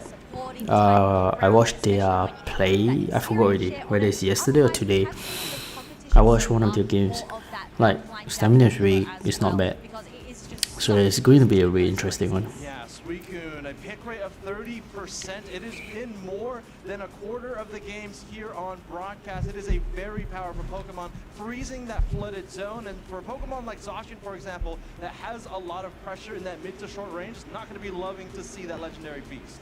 We have over on the other side Zacian and Psyduck being locked on in, another Pokemon that is quite a nuisance. I know this Pokemon has a 38% hit rate, but I feel like we haven't really seen many Inteleons on broadcast. Do you think so? Yeah, Inteleon, in my opinion, is one of the best attackers in the game, and Curios definitely made a name for herself. I think it was in year 2, able to secure the World Championships win with a boosted auto, a critically hitting boosted auto, but still very high drama. And right off of the bat, we're going to go ahead and see Overlord. Quite what? Wow, Zoroark, eh? Kello, but without a Comfey this time. And Absol. Yeah, Wow. we have Slash picking up a Mr. Mime there. We'll have to see whether they're going to adjust their items there, but hey, maybe leftovers is viable. But yeah, it's really surprising to see a Zoroark picked up without that Comfey pocket. Obviously, diving on in is going to be a little bit more riskier because I feel like Mr. Mime, even with a power swap, is going to struggle to keep up. How powerful is their team where you can have Overlord confidently switch off of Zoroark to give that to Trainer, their newest pickup this year from Nemesis, who's been an absolute terror of an ad in the central area, and then take the Leafeon? Yeah, they've done that switch, but you know what? We have another speedster over on the other side, being that Absol, boasting that high crit damage. You can see that they have equipped that Scope Lens and Razor Claw as well, just to give that an extra boost. Yeah. Really interested to see that Mamoswine has a pick rate of 28%, which is pretty staggering in my opinion. Mamoswine, I feel like, is a defender that's not picked very often, but that Ice Fang, we've seen it come out to play a couple of times in today's event and in yesterday's event, and having such a huge impact. I was saying it yesterday, it's a difficult ability to land, has very short range, but if you're able to land those fangs on a Pokemon, you can crowd control them, hinder them for quite a significant amount of time. How easy would you say it would be to Ice Fang a Zoroark and a Leafeon on the other team? That's what I was saying. We need a percentage rate for that one. We're going to need to get our production on that one. But here we go, everybody. Let's make some noise. Luminosity Gaming, first time on broadcast, going up against Latam North Stamina Esports. You can see that Otter is going to be supporting Overlord on that Eevee, currently soon to evolve into Leafeon once it reaches that level 4. But neither of them are actually going to push that bottom Boltoy that is the neutral. Instead, they're going to go for that top one and end up missing out on their own other one as the other members came for. Yeah, so that Pokemon right there, Leafeon, again, they have a level 4 evolution, so they can confidently get some wild Pokemon that aren't as contested. They're really trying to guarantee that Leafeon to get that evolution. And we see the Zoroark moving down to the bottom path. Trainer actually does not have an evolution. I'm not sure exactly what's happening there, but the Zorua is going down. Reggie pushing forward. Yes, Slash Can is left all alone, and they end up getting slashed on down to KO streak for that Miraidon. And this is just going to give opportunity for Stamina to pick up all of this wild Pokemon for themselves. Yeah, a little miscommunication on the side of Luminosity Gaming. We still have a Zorua on the field. You can see on the left side of your screen that icon still has a Zorua pivoting up to the top path as well. 4-player push, 2 players here, Zacian and the superhero Psyduck here for the deep end. Let's see what LG decides to do. Finally gets that evolution into the Zoroark, but it looks like they're peeling back towards their central area. Yeah, they still have 4 members here as Ranma is going to push on fourth. They end up getting blocked out by this light screen, but they are still left standing as the backliners from Luminosity Gaming, they're just focusing on getting their levels first. That is a Metal Claw Zacian, so increases that auto attack speed and is also able to lock in onto some of these speedsters. I feel like it's a lot easier to lock onto them with an ability like that. Leafeon on the field as well at level 6. Swift Swim, Headache Gauge at full, reducing the cooldowns of all of its abilities. Unfortunately, heads to the Pokemon Center. Do have those 8-minute birds spawning as we have a tussle up in the top half. Leafeon on quite low HP, able to make a grand escape. 2 KO streak there for Otter, and this is going to give a chance for Luminosity to get some points on the board. Yeah, Luminosity starting to bring it together here. Both speedsters in the top path. Again, trying to get that tempo forward and into their favor. Speedsters tend to do that in the early game, and now getting their stacks is that Leafeon. I think the Zoroark is grabbing some Eos energy as well. But the first to fall in the top path, Leafeon. Good amount of experience for the Absol, now at level 8, 1 away from that Unite move. Yeah, no Unite moves on hand for either side just yet, but Absol is really close, along with Zoroark and Leafeon on the other side, as it does end up getting it at that level 8 mark. We do have those second set of birds spawning on in. Luminosity did manage to get the Altaria, but missed out on all those swap.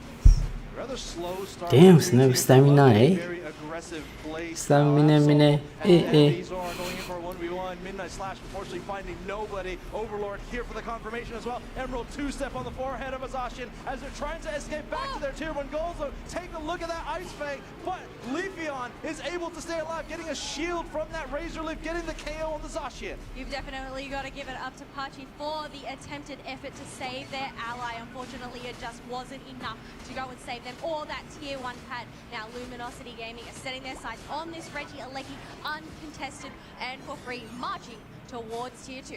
Slow grind for Luminosity Gaming, definitely a slower start for what we're used to with this team. As we take a look at the mini-map, 2 players from LG moving down to the bottom path while the rest of the team makes up shop here in the bottom path to take that Reggie Rock. Let's see what they decide to do here. We see Otter heading into the central area, finding an Altaria family. They're going to take this Mammoth one or this Pillows one at this point, and all these Eos energy to score 5 points from Leafeon, followed by another one from Trainer, and LG starting to pick up steam. They're at 178 points to 30 points at that 6-minute mark. As we look at the levels, we do have 2 level 10s on the side. But yeah, LG is really strong here. I mean, their goal post is pretty much untouched here at this point. Needs to get its full evolution at Memo ASAP. Absolutely, that Unite move is also fairly impactful in these larger scale team fights. Lots of crowd control and AoE at that final hit. Here comes the Emerald 2-step again. Unite move, infinite ice spike, sending them to a spiky grave. And Luminosity Gaming is definitely making up shop here in the top path and starting to push on forward as they are getting these knockouts. Kyrios able to get that knockout, or able to get that snipe shot and a KO streak of 3 for the Suicune. Yes, that was a great KO streak for LG there, just to go and stomp on Stamina Esports even more. We still have a Pylo Swine that got knocked out once again. Benefit for Stamina is they have the comeback experience over on their side, considering both of these tier 1 pads have been depleted, but they are losing control of this map. As we eclipse the halfway point of this game, 193 to 45. Take a look at our field state. Inexperience level 12 on your Zoroark. That's Trainer on the Zoroark. Potentially looking for a score here on the tier 2 goal zone and absolutely obliterate the Absol. The combinations of the light screen paired up with the 2 speedsters to just go and pincer down that Absol. That was nasty business there. Otherwise, 10 seconds until that basement Reggie does end up spawning, which means they're going to focus their sights up in this top path as Trainer and Slash can rotate up. Eyes are on Trainer here as they're working on a uniting move. Psyduck. Here's the Reggie Alecki bouncing to the tier 2 goal zone. They are able to KO Slash Can on their Mr. Mime, and Stamina Esports starting to move on forward. Emerald 2-step is going to be taken by Stamina Esports as they push on forward. Bright Meteor Future Storm into the goal zone, and Reggie Alecki making it vulnerable. 14 points ends up going in from Pachi, but they end up instantly getting sniped on down. No further points are going in from Stamina Esports, despite that Reggie Alecki crashing on through, and that is going to be 3 members down of Stamina. They're looking really dicey. Things are looking really dicey right now for them. Yeah, they need to find a way, find an angle to get some Aos energy into these goal zones. Find an objective. They were able to take the Reggie Alecki off the battlefield, but not really able to get a whole lot of value as the defense from Luminosity is just as strong as their offense. They're going to pivot down to this bottom path. Reggie Ice has appeared in the lower part of the map. This will give them more passive healing for the next 90 seconds. That shred of that objective was so quick between those three members. It's wild. And the action isn't going to stop here. As we can say, Mr. Mike trying to get the isolation, keep that Miraidon at bay, while the rest of those members soak up all of those wild Pokemon for the experience. 1 minute before the final stretch, Stamina Esports still struggling to find their way in. Able to get some scores in on the Tier 1 goal zone in the last minutes of this game. Curio sitting at level 12, huge benchmark at level 13 should be easy. Right after this, Altarian family. We got 40 seconds before the final stretch. Pokemon to watch here, of course, is going to be Trainer on that Zork. Where is he going to engage? Where is Overlord? Wow, guys, it's 2 minutes and doesn't really look really good for stamina. Left to go, I guess, yeah, that's the thing. LG, they need to hold a base. They need to try and prevent Stamina Esports from backcapping or trying to find an isolation opening. It's going to come down to this engagement. They are definitely going to get a Reggie Alecki. Oh my god.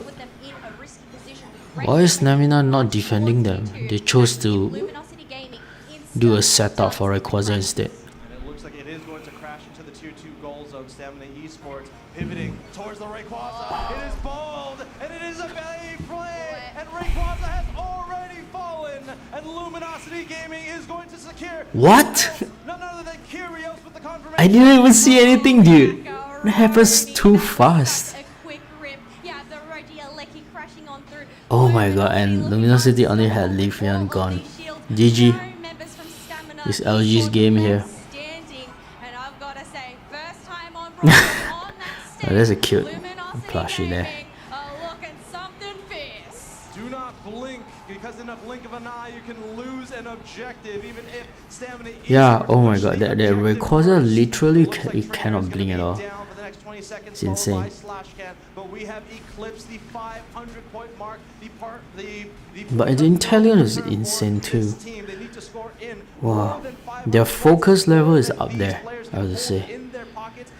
If somehow they managed to get, because last hit or something, it's amazing.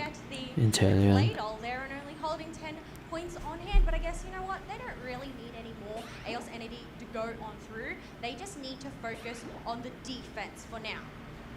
Looks like Stamina Esports pivoting to the Tier 1 goal zone. They're going to try one more time. Left on 7. Nice snipe shot to interrupt Paki on their Mamoswine. They are going to score a full pocket of 100, but still more than 400 points to Eclipse. And unfortunately, with the Psyduck and the Mamoswine and the rest of the team falls, Stamina Esports unfortunately looking fatigued in Game 1. 3 KO streak there for Trainer as they rush on fourth. Only 15 seconds left to go. Guess this is just a moment. No man, it's LG's game, man. No matter how you look at it. How are they going to approach this next match? Because that is going to be their last chance to making it on through in this competition. Luminosity Gaming with game number 1, first game on broadcast, looking to form. I know they had a kind of disappointing appearance in the regional finals, at least disappointing for the team standards, falling 3rd place behind Uni Coaching and Orange Juicers a couple of weeks ago. But like I was saying, they are looking to form this double speedster composition. Honestly, this is the Luminosity special and one of the two best carries in North America. They are just locked on in, as we can see on those player cams. But even then, this rip, they knew what was coming. They knew not to take the bait. Their strategy actually works too, guys. I mean, it's not that all round is always the best. You can use like 1 and 2 speedsters as well. It's just that it could be really risky because we all know that speedsters don't have very thick HP. So that's the tricky part. 50,000 damage, 11 knockouts, a really low damage margin, but again, this is a speedster. You explode your target, leaving them no ability to heal. Even if it is a low damage margin, those knockouts will definitely take you up. One thing I love is that Trainer is holding that Zoroark plushie in their profile picture as well. So whether we're going to end up seeing more Zoroark on broadcast, because it was definitely looking good in their hands so far. But yes, LG locked on in, looking fierce so far. Can they continue that 2-0 streak from day one into day two? Looking very fierce in game, but Trainer there looking very relaxed on one of the hardest Pokemon to pilot. But one of the difficult things about Luminosity's gaming's draft strategy is this double speedster composition, or at least two Pokemon that have such high mobility. It's a very volatile composition, right? You need some of the best players to pilot these Pokemon. Notice they don't have a traditional supporter on their team because they're really relying on the player themselves to keep them alive. They don't even have many passive healing tools. Leafeon can build a shield for itself, not very much for Zoroark unless you pick Cut, for example, but leaning on the players and trusting them to keep themselves on the battlefield is something that Luminosity Gaming, in my opinion, is an originator and a pilot for. Yeah, I mean, to have a Zoroark without a Comfey is quite unusual, so it just goes to demonstrate the prowess that his Trainer has on that Pokemon. Otherwise, I guess only Hooper is the supporter ban of choice this match. And Please see. Gaming, they're going to lock in two supporters up first with the Psyduck and Blissey. Stamina Esports starting out with that Snorlax, taking that away from Slashcan, one of the best Snorlax players in the world, followed by another Really? One of the best Snorlax players in the world? Inteleon on the side of Stamina Esports, taking that away from Heroes. It feels like these teams are just taking away important pieces of the other team's composition. The pieces of the puzzle, that way they Mirage is picked again. Don't Wow, think Garchomp LG and would be Mewtwo, eh? phased as they have locked in this Leafeon and Armarouge for their second picks. Got it, take it on over to Stamina Esports. Was wondering where this Eldegoss fits in. And now that I see a Garchomp, it makes sense. But once again, Stamina taking away another piece of the puzzle that LG were building last time. Yes, just to piggyback on your Eldegoss comment, I think Cotton Spore is also really strong for stopping a lot of these speedsters. And take a look at this. We're gonna go ahead and Charizard. I believe it was in the April finals that Overlord picked, quote-unquote, picked Charizard, but Charizard is a really interesting Pokemon to select here as your 10th pick option. Does fairly well into speedsters like the Zoroark. You can pick them up with the Seismic Slam. It has fairly good mobility in the air to target and chase down that Zoroark.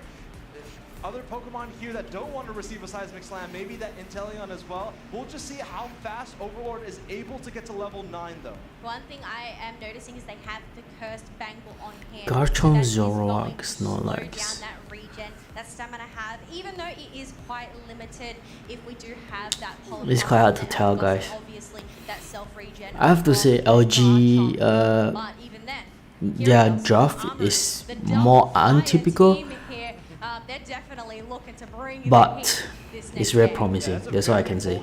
We've been seeing a lot of Fire Spin Armarouge today. No Charge Cannon Armarouge very much today. Or Armor Cannon, I apologize. Armarouge today. But with that Blissey right next to it, it's going to be a very bulky Pokemon to take down. And it's hard to allocate what you want to try to target. You want to target the Charizard, the obvious choice. But if you target the Charizard, then the Armarouge kind of just rolls over you, right? So it's going to be very interesting to see how Stamina Esports approaches this very new Luminosity lineup. Well, folks, we are heading on into our second game of the quarterfinals. This is Stamina's Esports' last chance to try and make it on through the competition as LG are one up. They are on the orange side, Stamina on the purple. Aki heading into the central area, Leafeon there for the engage. It looks like they're fighting over that blue buff. Again, a pretty fast evolution for that Leafeon, as you can see in the top left corner of your screen. Leafeon already on the battlefield. Overlord in this top path. Not a whole lot of experience here, especially going up against a Gible. It's going to be hard to out-secure these two Pokemon. Yeah, but Overlord, it cannot really do much but stand on pad as Otter is going to go and try and secure that Bunnelby for themselves, waiting for some support from Trainer, who has arrived at level 4 with that red buff. Trainer up here waiting for the Altaria family to spawn. Looks like Zoroark heading down to the bottom path, but a mass exodus two members of Stamina Esports, Snorlax and Zork, heading up through the central area for a gank of the top path. Yeah, it is going to be a 3 versus 4 in favor of Stamina Esports here. Just a matter of whether they can secure any of those wild Pokemon, but it looks like not enough, as we still have a Gossifleur. Nonetheless, we have Reggie being able to lock in a KO, and some members getting some AOS energy in to start us off. Yeah, to be expected. Again, it's going to be a question of how fast they're going to be able to get Overlord to level 7 to get a Charizard, and then further to level 9. And we know Zorak to really dominate this early game. And as you can see, in early game domination of that top path, Charmeleon has vacated the top path entirely, heading down to the southern part of the map. Yeah, look at this, a rotation from Luminosity to have all 5 members to pressure this bottom path that is on 42. They are potentially looking for a break, but I don't even think they have enough AOS energy on hand. Yeah, Trainer's going to go ahead and continue to score to build up that attack way and get closer to that Unite move. Overlord at level 5 to get that stage 2 evolution into the Charmeleon. In the central area, a small skirmish breaking out here. Here comes a Swift Swim, headache gauge up to full, and the Gabite is starting to take lead at level 7. It's just a moment of reprieve as we wait for the next lot of Swablu's and Altaria to spawn. As we look at the levels, we have 2 level 7s on either side. However, I'd say Stamina is falling just a little bit behind, considering they have 3 level 5s. And not only that, but this Leafeon gets online early, level 4 evolution into the stage 2, and then level 8 Unite move. So it will definitely have that Unite move as they pivot down to the bottom path. Swablu's and Altaria are here, but we have that Armarouge getting knocked on out, leaving Slashcan to try and secure all of this experience for themselves. Meanwhile, downstairs, we actually have that bottom tier 1 pad being broken. Yeah, and Overlord, we do have a Charizard on the field as well. Slashcan still up here in the top path. As we pivot down to the bottom path, we see a Regice has appeared, and they don't have a tier 1 goal zone, but Luminosity is making a really interesting play. They have pivoted from the bottom path all the way up to the top path, ignoring that Regice. The benefit for Stamina is going to give them global experience. It has managed to tick on over that Zoroark and Garchomp to level 9, who now have their Unite moves on hand. LG able to take this Reggie Alecki for free. They didn't manage to break down this tier 1 pad. Is left on 44, so that potential for a massive overdunk if they have the AOS energy. 10 points from Trainer, 4 points from Otter on the Blissey. Here comes the big bomb, 37 points coming in. A 31-point overcap is going to give Luminosity Gaming an even further lead, and the game is just starting to unfold with Overlord having their Unite move available to them. Yeah, not looking for a target just yet, instead just cleaning up these buffs for themselves, trying to starve out Stamina from catching on up.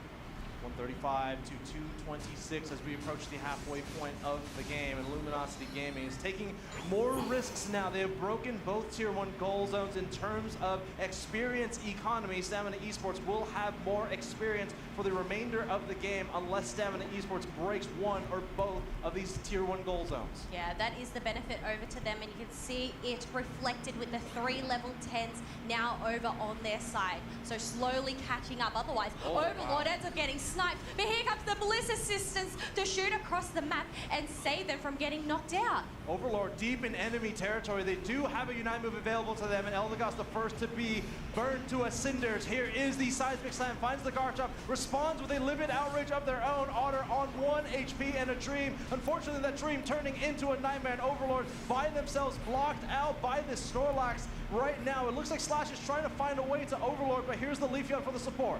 They do have jump pads available as we have passed that 5-minute mark. Very risky move from LG, but that isn't going to stop them. Overlord, as we can see on that bottom screen, is going up against the Eldegoss, and the Eldegoss comes out on top. 110 points as we eclipse the halfway point of the game. 19 points will bring this goal zone down to 4. We saw this in the NAIC Esports game. Another LATAM team moving down through the central air with a very highly mobile Pokemon. They are going to take maybe this blue buff. No, they use that last bit of feint attack onto Slashcan to escape back through the central area. You can see that Reggie Alecki is getting worked on by Stamina, as Luminosity Gaming is going to secure a lot of these wild Pokemon. There are a lot of yellow dots on the map. Yeah, 4 minutes remaining in the game. Reggie Alecki going over to Stamina Esports. Let's take a look at our field state once again. Level 11 on Overlord on their Charizard, 12 on Trainer. On the other side, level 12 on our Zoroark. And it looks like Stamina Esports may be pivoting for a tier 1 goal zone to work with. They want to bring the scoreline a little closer to parity before the final stretch. Well, there's still 1 minute and 50 seconds left to go. Reggie Alecki did get worked on by Overlord, so it isn't going to make its way through. Otherwise, it's just a stalemate for the time being, as both members are retreating on back. No, they're not. I feel like they're trying to trick us here. Possibly. Package is getting some vision for the team. They know there's a lot of members most likely down here for Luminosity Gaming. You know, they have some highly mobile Pokemon. They are pivoting down to the bottom half. Oh my God! Catch out Reggie, and an Emerald 2-step sends him very quickly back to the Pokemon Center. Yeah, risky to go and send Zoroark so far without any backup, but they instantly got deleted. Up here, we have Overlord picking themselves up a 2 KO streak, and LG, they have most control of the map, and it is continuing as Overlord's not letting up just yet. Yeah, tier 1 goal zone has been broken off screen, and Stamina Esports again just looking for an angle, trying to find some knockouts. Unfortunately, losing their Zoroark in the bottom path. They did use their Unite move, and unfortunately for Luminosity Gaming, that Charizard needs to get that Unite move back online, but it is a fairly fast Unite move, and it's going to be so pivotal in the final stretch. We do see a few yellow dots on the map, but LG, they look at prioritizing this basement Regirock as Stamina Esports are nowhere in sight. We can see on the mini-map, instead there's 4 members waiting for that Reggie Alecki. Yeah, Regirock brought down very quickly. Defense, special defense boosted for the next 90 seconds or until you are KO'd. Reggie working on the Reggie Alecki will give them one opportunity to score and give them the score lead if scoring with full. But Luminosity Gaming up 1-0, Stamina Esports back against the wall. They need to win this one. They need to try and find an opening here, and Holmes is diving straight onto that Rayquaza because they have the rip, but they end up getting caught out in a seismic slam, sent to the skies and back to the Pokemon Center. Overlord taking to the skies, raining down Hellfire onto the battlefield. Rayquaza already brought down to 25%, a slower rip this time. Taking to the skies is the Eldegoss, and a blissful assistance from the Kanto region gets the confirmation.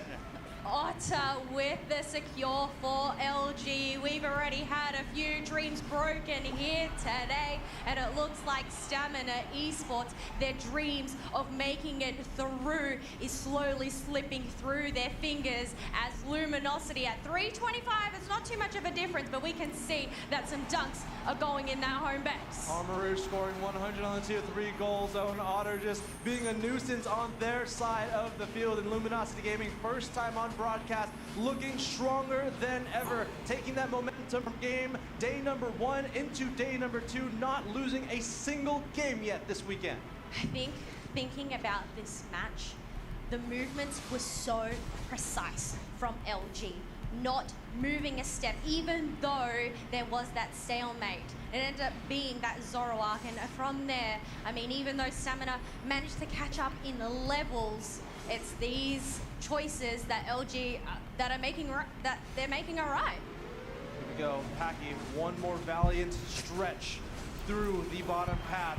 Their tournament life on the line. More than 400 points to Eclipse here, and LG is making a stop even on their tier 1 goal zone. Overlord once again taking to the sides and grabbing, securing a KO streak of 2.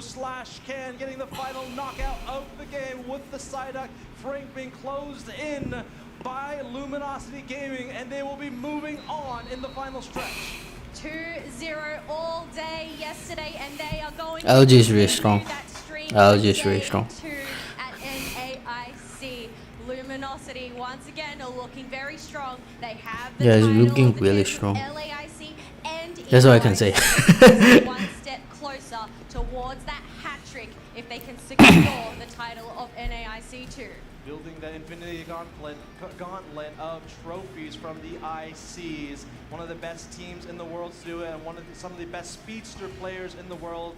And I feel like that's the archetype to talk about in this game in particular is how well Luminosity, their players are able to play these speedsters. Leafeon, Zorark, some of the best players to do it. I felt like every time that Zorark was just maneuvering around the map, wandering around the map, they just found themselves in the wrong neighborhood. But the stamina, LG was pretty able strong to as find well. that Emerald 2-step multiple times on that high priority. They're quite solid, but Yeah, that's I the one mean, that you want to take I don't know down, whether solo it, speed stuff, being but part of you a don't official want esport team it like kind going of to plays a see part or Stamina not. Esports at Worlds because they still But it have looked so that Worlds legit, slot. man. So that was just a taste of what's to come in Anaheim. Yeah, an incredible game. We're going to go ahead and take a look at the first flip. I believe on broadcast, one of the fastest flips we've seen all weekend. 10% boost to Rayquaz's HP, not for Stamina Esports, that is. Unfortunately, losing that flip out, I think in game number 1, that was really their only opportunity. They were losing team fights. They needed the Rayquaza. They were losing in points quite significantly. That was the only thing they could do. Yeah, I mean, Luminosity, as soon as they broke those tier 1 pads, they just controlled the match. But yeah, look at this. Reggie getting picked on out by Trainer, and the next target is going to be Frank on the Inteleon in the backline while the rest of the members shred down this Rayquaza. Yeah, if Trainer is able to take down the Zorark, that allows Overlord to use... Unfortunately, the Snorlax not able to do anything. Yeah. Blissful assistance to get the secure on Rayquaza, That's and the then thing. it is off to the races. Inteleon could not escape as LG, the Wrecking Ball of NA, continues to press on forward. I know Darkrai is the one to bring those bad nightmares, but I've got to say that Leafeon coming and charging on through, and you know what, I think Charizard's bringing some dark nightmares as well with those seismic slams. Overlord with the player of the game, 74,000 tough. dealt. We're gonna go ahead. We're gonna have to ask Overlord if this was their intentional pick, or unless Trainer fell asleep on stage. I believe Power that nap? was maybe a power nap. Yeah, he's definitely a carrier, not a Snorlax player. But we will have to ask Overlord if this was their intended pick. But did it make an impact? I definitely think so. Yeah, it didn't really make a difference to LG if it was an intentional pick or it wasn't. It didn't end up costing them the game. And I think even though they struggled earlier on to get that Charmeleon phase, once they were online, they were just charging on forth, especially with Otter by their side. Speaking of Overlord, I believe we have an interview on stage ready with Luminosity Gaming. Let's go ahead and kick it to the stage for our on-stage interview. All right, thank you so much, Draku and Kello. An incredible match. I'm here with two-time world champion Overlord, multiple international championships now too, and of course, Charizard aficionado. So, first question, was this an intentional Charizard pick, or did Trainer forget to lock in their pick again? Yeah, I think it's safe to say that this time it was intentional. Okay, an intentional pick. Why does Charizard work into that enemy comp? Well, I don't know if I can say it right now, but I think it's good, you know, to keep opponents on their toes, you know? You never know when the pocket Charizard will come out. I like that a lot. Okay, some variety, that makes sense. Pretty good, pretty good. Your team, for like, ever since you've all been competing together, has been really well known for your aggressive play. You're headed to the enemy central area, you break goal zones early, you make sure that the enemy team just doesn't have a chance to breathe. However, it's a very punishing strategy for a lot of teams. Not for you, though. So what makes LG unique, and how do you pull that off? I think what makes it work with our team so well is us three carry players, me, Trainer, and Curious, we're all pretty naturally aggressive players. So, you know, when it's like calculated aggression and we're all, you know, on the same page, it's very, very hard to stop. And it's just something that fits our play style very well as a team. So. Yeah, the thing is that they also have the chemistry, right? And then their playing style is actually pretty good, and they are all kind of clicked together. So that makes the snowball even easier for LG. Players that have gotten 3 international championships all in 1 year in any Pokemon game. How cool would that be to achieve here at this event? I mean, yeah, Oh boy. that we really want to do.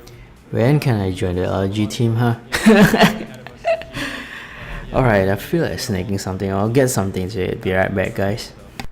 Awesome. Well, good luck to you and your team. I know you got a lot to prepare for, so we'll throw it back to the booth one more time for LG Overlord.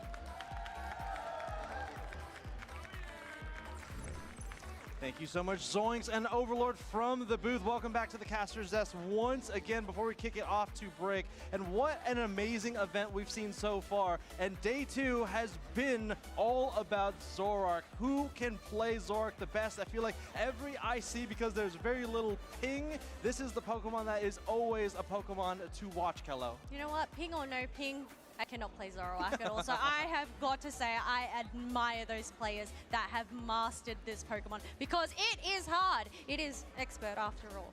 I'm no expert. Before we head it off to break, let's go ahead and take a look at our upcoming day so far. Luminosity Gaming get that round 1 bye to move on forward to the semi-finals rounds. We are going to be taking a look for the next game, Peru Unite versus Bees. Kello?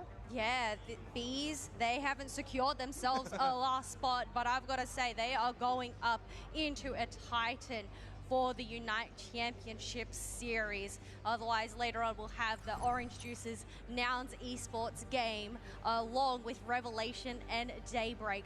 So much more action to come. I mean, it's working up a sweat, I've got to say. It is definitely working up a sweat for me too. I'm sure for the gamers on stage as well, with how highly intense these games are. A number of teams still looking for their Worlds qualification. Bees, of course, we've already talked about them. Revelation and Daybreak on the lower side of the bracket are, again, a match to watch. We're getting to the point that one of these teams will be giving that invitational spot. Do not go anywhere. The North American International Championships will rumble on very, very soon.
Hi, I'm Spraggles. This is Zoinks. We are joined here with Sebastian. He is going to be putting together a tier list based on your first partner Pokemon that we have available in Pokemon Unite.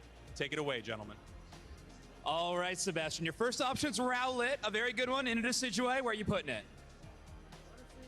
One of my favorite ones, Alolan. I'm gonna put it in A. Ooh, okay. I like A, pretty high. I love Spirit Shackle, so I gotta play it. So next one, we got Sprigatito here. Unfortunately, I don't really play speedsters too much. I'm gonna put it C. Okay, hot takes already. We're only in the grass types, okay. I know. You know, I'm not used to speedsters. I'm more to defender role, so I gotta do that. Bulbasaur here, I'm gonna put in B. Okay. Yeah, honestly, I think that makes fair. Yeah, It's a fair one. Delphox here kind of struggles for me level-wise. Okay. Oh, okay. All right, we're filling out the C tier early. Yes, yeah, but that means we got the better ones later. So, Scorbunny here. I'm gonna put in B tier. I love fast auto attackers, so. Fair. Okay, love, but only B tier love. Okay, interesting. But we got Torchic here, one of my favorite ones. First all-rounder, I'm gonna put an A tier here. First S tier, we got an all-rounder up there. I like it. Got Charmander next. I'm gonna put an A tier as well. I love my fire types. Okay, I like this. Love my sniper, my Inteleon, my Sobble. I'm also gonna put an A tier also. A tier, been very good Pokemon Whoa. this weekend. My favorite. Hey guys, thanks so much for the subscribe. For YouTube. Thank you. Sorry, I missed out. I may have missed out when I went to the toilet and grabbed some snacks. Thank you so much, whoever you are. Thank you on YouTube. Thank you. Hope you enjoy the Pokemon Unite Championship show. Series that's ongoing currently, and I hope we can learn together. Actually, guys, I'm actually playing like my rank game at the same time off stream. Yeah, while watching this, so it's really interesting. Okay, this is very interesting, guys, because we have watched Beast, right? Beast, to me personally, I think it's just normal. LG probably is the strongest right now. Stamina is pretty strong out there, probably top 4, I say. Unfortunately, Stamina met LG, so they gotta go down pretty fast. Meanwhile, for Peru Unite, we have no idea what it is or how they perform. So let's see, we gotta see. But seriously, guys, thank you so much for the subscribe for YouTube. Once again, whoever you are, thank you. It really helps the channel out a lot. Thank you. But there's very few other teams in our competitive scene that can boast about international championship wins. One of those is this Peru squad that's lining up here at the North American International Championships. They got the EYC trophy. They're looking to fill that out with NAIC, catching up to LG little by little. Yeah. And their path is going to have to be through Bees, but Bees, they sting and they hurt. They do.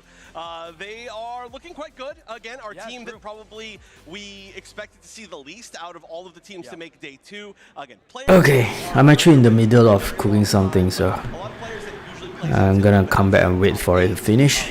Then I'll go back and take it again. However, one of these teams, they're really leveling up. We're seeing them a whole lot more. It's very interesting. Great team from their same region, but now this is going to be one of their first opportunities to play. Actually, what's their bracket right now? I'm quite curious. Going to a lot of these ICs and getting far in them or to Worlds before, you don't really get too much of a chance to play against teams like Peru. The last time we saw Bees was in that game against Ignorance that you were mentioning and went to that full best of 3 distance. And it was Pokemon Unite Championship North America. Get it?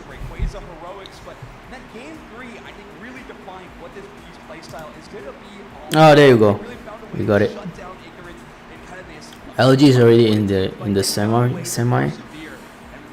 So next will be between Peru Unite and Beast. So much stage experience and so much experience just playing with each other for years in Peru Unite. So definitely a big challenge up ahead. And we can see here the bracket, kind of how things are playing out. We just got a chance to watch Luminosity do extremely well against Stamina. Stamina going home, but again, we are going to be seeing them later, an extremely strong team. Yeah. And then Orange Juice vs. Nouns will probably be a similar storyline. I'm very excited for that match, as I'm sure a million people out there are. But again, the stakes are maybe not quite as high as they could be within that match. Obviously, you want the money of winning here, but two teams that have qualified, I believe they both have travel awards as well. True. So that one's going to be a very fun match, but not the stakes of the other two matches. The match we're going to watch up top, Peru versus Bees, and then Revelation Daybreak, the only match between two teams in the top 8 matches that are both unqualified for. Damn. So those are certainly going to be the Okay, ones. okay. I love the fact that we've got a bunch of different types of really hype games going on. Seems like orange juices are really strong. Different reasons. Hopefully we'll be able to watch it. Championship matches, and of course wanting to take the title, but for the time being, it's these 3 teams that are really standing out as hunting for that world spot, and for good reason. We have an event coming up in just a few short weeks in Anaheim. And while we're here in New Orleans, it's an exciting place to try to qualify. We get so many of these online matches to determine our Unite Championship. Quarterfinals It's too. so fun when we get these players in person ready to contend for those spots. I love the graphics, all just like Peru Unite versus Bees. Yes. Just feels like they're going to just bring a big Also, cake of lowercase b is Yes. wild. Yes, I agree. Yeah, like there's going to be a bunch of bees Production on is stage. letting us know that it has also been pretty tough on production. Okay, thank you, production. Yeah. I'm sorry it's tough on you. But we'll see if the Bees curse can continue for production. Peru Unite, pretty normal name, I would say, altogether. Not going to be confusing people. But also names we have that will not confuse us, as we've seen them forever. Exactly. One Pokemon that was such a standout for Bees in their last matchup was that Cerulege that ended up being in the central area. Peru, one of the only other teams in this tournament that has played a whole lot of it. I think both these teams relying on that pick quite a bit. Peru Unite. Are they all from Peru? Yes, I think Bees has a bit more priority on it than Peru will. But still, it has been a Pokemon that has kind of been filling into this anti-tank role. A very important one with how bulky some of our metagame has become. Yeah, it's done surprisingly well. I don't think I expected it to do quite that well, but we will see if it ends up back in play. It seems like more of the teams that have continued to move on actually have been using that. Yeah, exactly. When another big brawler that's been pretty important in those most recent matches is going to be banned out very quickly. And then, of course, a pretty, I would say, targeted ban, most likely, with that Leafeon, which is something that's been happening against Peru a lot this weekend. Yes, yeah, it feels like Nemo's Leafeon has been called out in these ban phases. But Bees are in that first pick position. You and I talked about it a lot. They love to fill into that second pick. So we'll see where this series takes us. But with the first pick spot, we do have Pokemon like Psyduck, Blissey, Snorlax, all available. Blaziken and Suicune being maybe those other high priority Pokemon already in the ban phase. And Bees is going to lock up that Blissey. Blissey first pick. Blissey, super high, I guess, encounter rate, so fully understandable. That is going to leave some really, really good flexible options open, though, for Peru. I feel like, maybe I'm wrong. Does Peru play Blissey all that much? I feel like maybe I don't see it. has played it in the past, but I do think it's one of their less frequent selections. That is true. I do think Peru Unite is one of those teams that likes to play a little more split than a big team fighting focused squad. So Blissey still getting a lot of value, but maybe not as big of a priority. I do think with a Blissey first pick on B side, it does allow Peru Unite to almost give up the Psyduck in a situation, right? Psyduck tank is a viable option, but now KO can kind of pick the Hoopa safely and have Draken be the main source of crowd control with that. Alright, we have Hoopa, Snorlax, Garchomp. We've seen it work. Garchomp It's a viable thing. Mewtwo as well. Mewtwo with XP share. In a few different versions, actually. Not as weird for sure as the EXP share Garchomp, but you know, at this point, I can't be weird. Mewtwo with XP share. Actually, Buzzwole's a really interesting pick at the current moment. It's looked really good sometimes when we've seen it, and I feel like it's actually hit a few bans for a few different teams. It has. I mean, Galu's Buzzwole, I think earlier on today was just such a highlight reel of what a top-level Pokemon like that can do. However, into a matchup against Blissey, it can be a challenging one. So this is almost inviting, like, all right, well, if we're going with that safeguard build, it might be a bit tougher. Dan does get on that Cerulege again, but Bats is going to go to the Absol. I don't know if we've seen Bats play the same Pokemon. Lin is Speedster for Perry Knight. But For bees, okay, Garchomp and DC, they are pretty tanky and stuff. So they are more focusing on damage dealing, I guess. But Peruna is more on the tanky side. Soul Attacker is Italian. Let's see. Let's see how good it is. Works best when you can sandwich with an assassin from like behind them. It's really good to kind of like pull people in two different directions, like literally, I guess, if you're Buzzball. But Scyther does a really good job of kind of playing at that range. And also, even if you don't be able to get, or if you're not able to sandwich them, it has extra range. It has more range than a lot of the other speedsters, aside from maybe Leafeon, who's currently banned. So you can play a little bit of a safer game and take advantage of whenever you get picked up by that Buzzwall, you know exactly where you're going to land for the dual weak beat. Yeah, that's true. Line up some really nasty dives with a Nemo Scyther. That would be phenomenal. It's interesting to see a Nemo, well, let's be frank, force this Scyther in a lot of scenarios, right? It is a Pokemon that they are so incredibly good at that they can make them these meta-relevant threats. But a lot of times, when you look at Scyther, it hasn't been up to snuff. And usually when we've seen it in metagames past, Scyther has been picked for basically one priority only, and that is just a 100-0 burst monster. Back when, like, Venusaur was all the rage in the metagame, was healing through any team fight, Scyther was one of the few Pokemon that with their Unite move combo could actually completely delete it without the Venusaur regaining all its HP. On this side, it's just a whole lot of squishy Pokemon. The Scyther is going to be playing much more assassin focused. It's got a lot of good targets as we get into game number 1 here. Again, Bees needs to win this set to continue on closer and closer to a Worlds qualification spot. Whoa. If they lose here, because there's another... They just charge straight? Damn. They are guaranteed to not qualify. So, huge for them. Peru, though, like you said, no mercy. Is that how it is then? No, not at all. Take a look at this tempo on this Buzzwole. Normally a Pokemon that really needs its level 5 to put on some aggression is already charging into the enemy goal zone.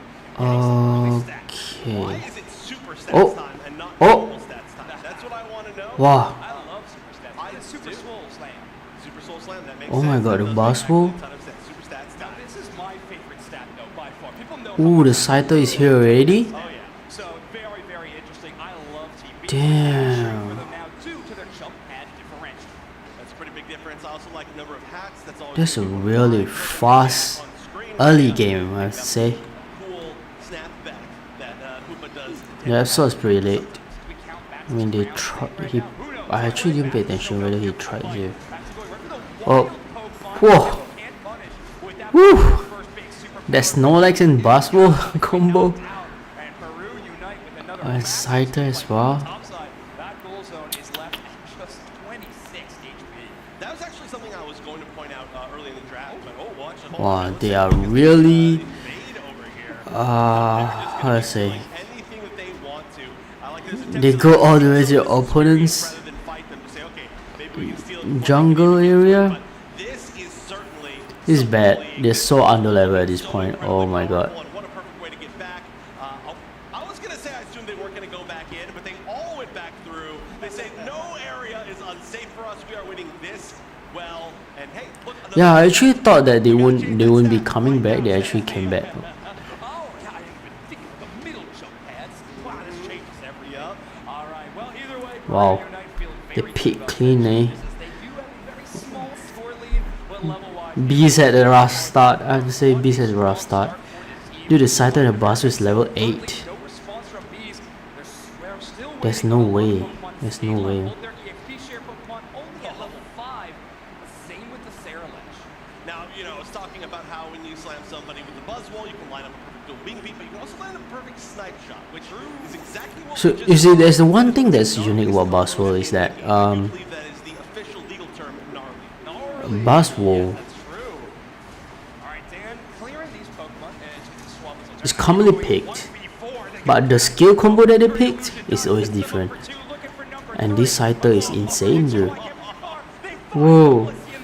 He's like a janitor, guys. He's just picking clean the opponents at this point. This is gone case. If Beast not able to find a way to farm, it is GG. This snowball is GG. It will be an easy game for Perry Knight. It is Whoa. It's just two of them though. Oh my god. Whoa. Almost. Almost. That's almost.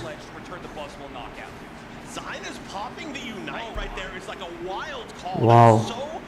Extremely confident and aggressive, and obviously it worked out. Wow. When you're doing that, you're like, okay, well, we just lost two of our most important members, and we're Wow. on their goal zone, and I'm going to pop Unite. It's like, okay, yeah, you really do think that you could probably 1v4 there, and they basically did, so that's okay. But just gotta say, pretty confident game so far. Perry Unite knows how to play, guys.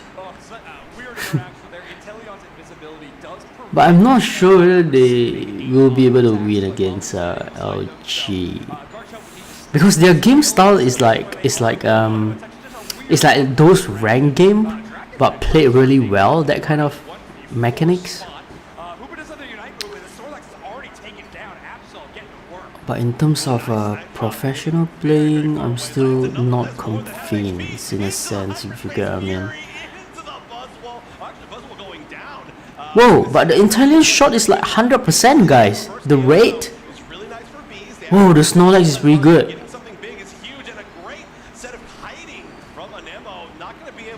But why the Garchomp is going solo?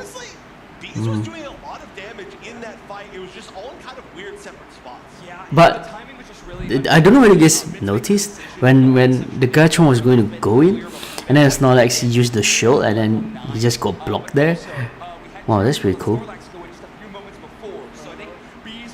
Well, I still have no idea why he went in solo against 4 of them.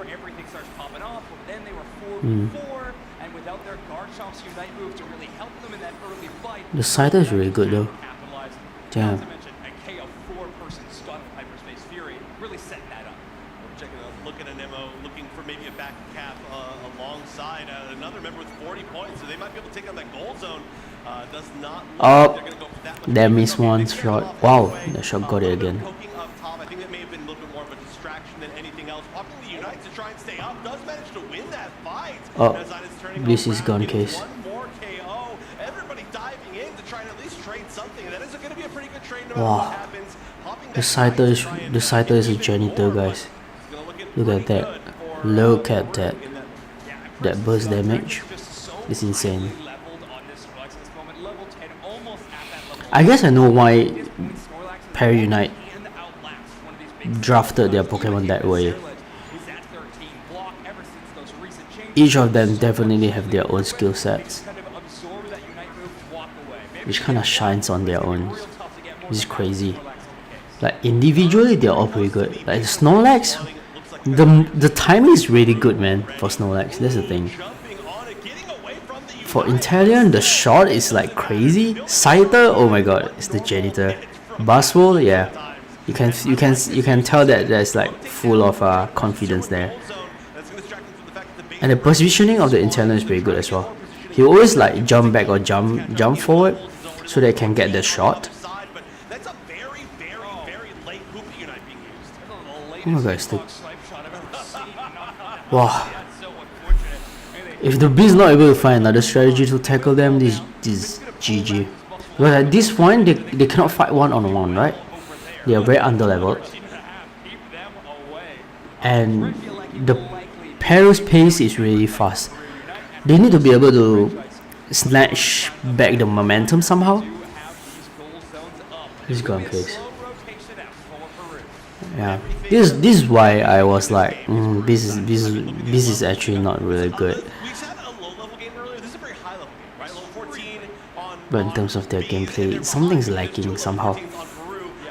But Perry Unite is very solid, comparably.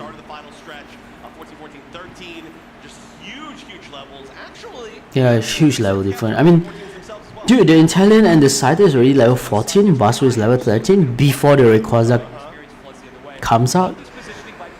Ooh, that's a really advantage. That's a real advantage. Meanwhile, the Mewtwo and the Garchomp is only level 12. The one is from Beast. It's pretty bad. Oh my god, look at the Perry Unite setup. Beast is pretty much kind of pushed to the top, guys, at this point. Holy. Obviously, their position is known here.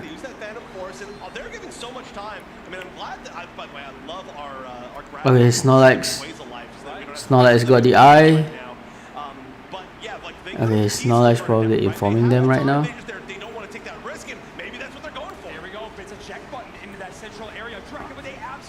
Oh shoot, this is bad. Garchomp is still fighting the Rayquaza. Who take it? Sarah's got it? Dude, but they're losing out on the fight though.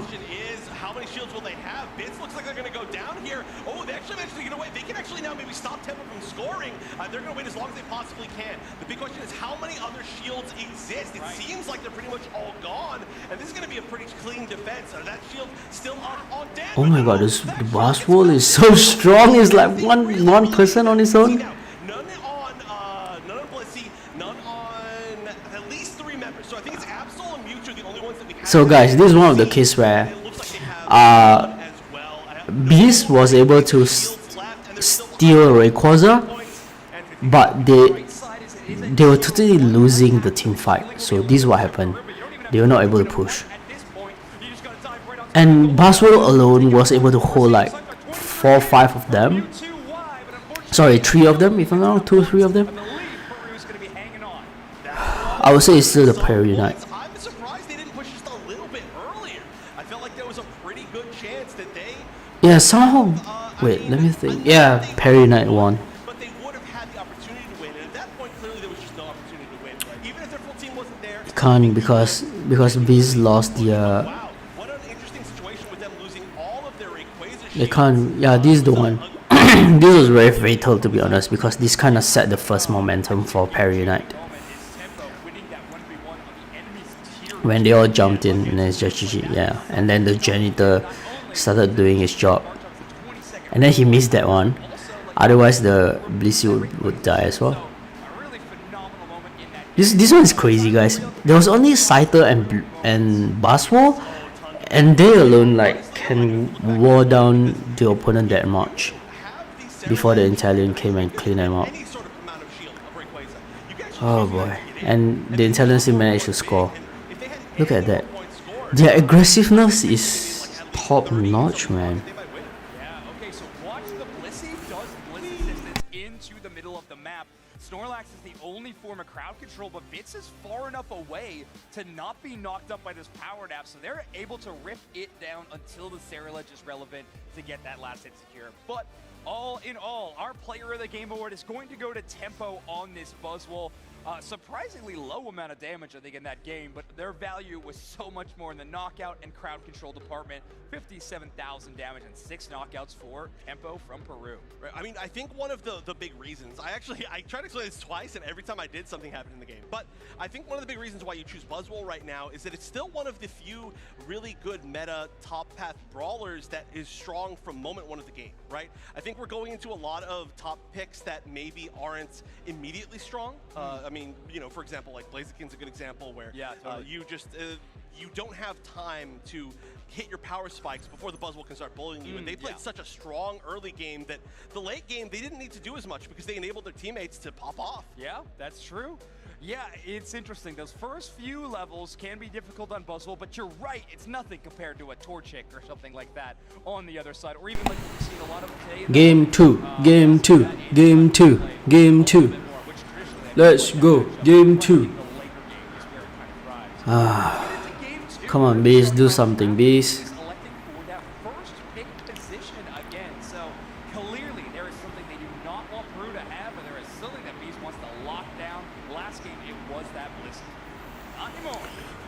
But this is pretty amazing. Like how far Pokemon Unite have come. Definitely there will be more and more players getting better at playing Pokemon Unite. Suicune first pick. Wonder there's what's still a draft. Snorlax and Hoopa again. So they're going to play. one a fast game as well, I guess. This is, I mean, the metas between these two teams are so pretty different, despite the fact they're playing like kind of similar Pokemon within the meta. Yahoo! The way that these teams are playing, Renly Max, welcome, welcome. the same comps, but obviously this is going to be a very different comp. So Yahoo, Yahoo. but theoretically we could have, because again, Dragon Knight and Clefable, huh? a whole lot of the time, and then Peru is a team that Happy weekend to you too. Hope yours is going well as well. Oh hey, thanks for the follow. Welcome, welcome. Thank you, thank you. Are you watching the championship as well? Have you been following the championship?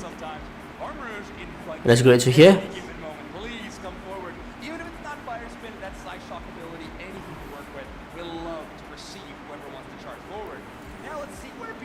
Okay, we see Emerage.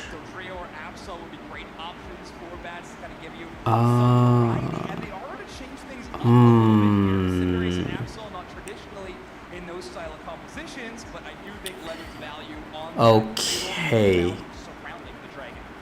It's my pleasure, y'all. But seriously, thank you guys, thank you. You help me reach the Twitch goal faster.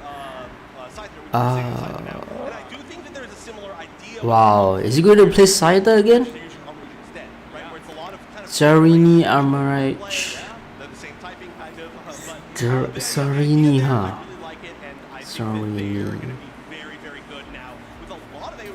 Is it because of the Absol? No, no, no. Probably it's because of Dragon Knight. But I have to say Suicune is probably the key here for Beast, because Cinderace obviously is just a typical damager. Absol is a early game burst, but if Absol is not able to burst early game, then it's probably GG. Because we have seen how the Snorlax and Hoopa combo played out.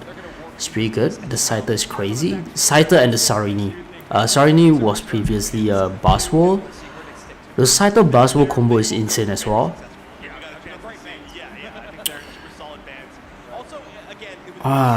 So I have to say, okay, in terms of draft, actually nothing's wrong here. But I have to say that it's probably the gameplay, the chemistry, how and the teamwork, how they play out. But we have seen how Perry Unite played very aggressively, so I don't know, I'm still leaning towards Perry Unite in this case. Let's see. But I guess Pokemon is your main game, am I right? So what's your favorite character in Pokemon game? Pokemon, yeah, I kinda started off as Pokemon Unite. Specifically, not just Pokemon. But I do play Pokemon games. But if you ask me favorite character, this is quite tough though, because every single time Pokemon release their new generation, I don't know, it's like it's getting tougher and tougher to pick one. But I would say, I don't know, Greninja, I guess?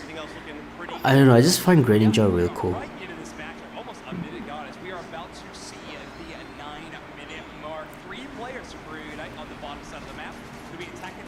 What's yours then?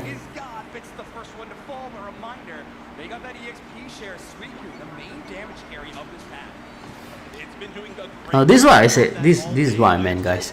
Look at how aggressive Perry Unite is. Holy. And this is bad because the Assault died. And the Scyther got it. And now the Scyther is level 6. And again, Beast once again is under leveled. Great. What a great start for Beast again.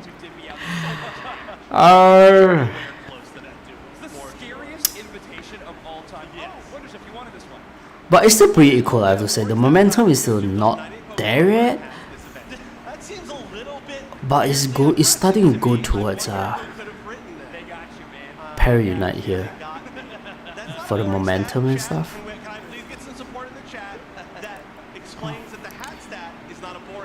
The Suicune, the Beast pace is not that fast, I have to say. That's probably why Beast kind of losing here. Whoa! Okay, that's pretty smart, I have to say. Smart play from Snorlax. Oh, Absol died again. Yeah, this is a scary trio here. Yeah, one initiation is all you need, and everybody else just jumps in immediately. I love that. It's going to be a lot of points in here. Looks like they maybe are not going to break it, or they're just waiting to break it. Yeah, choosing not to break it early on. I do like that a lot. They could have gone for a little bit more positioning. I guess they're the ones with the Hoopa, so they don't care quite as much about breaking that tier 1 goal zone, but still on it. Okay, well, now put some points into tier 2 is going to be available. Okay, on the whole crew rotating towards the top side. That will be Fandom Force Portal build this time. When I check a channel, there are customized panels here. I do have customized panels. What do you mean I don't have? You're talking about Twitch panels, right? Oh, I think it's great. They've got a bunch of tanky options. Are you talking about the graphics or what? Yes, we have just seen them hold forward the entire game. So I many different good options to be able to reset. I mean, wow. on top of a lot of Both top and bottom lanes are losing for Beast. reposition perfectly into the spots that they want to. Also, on the other side, not really anybody that has knocked For Peril Unite, both of their lanes are running, I would say, for both games now. And it's insane.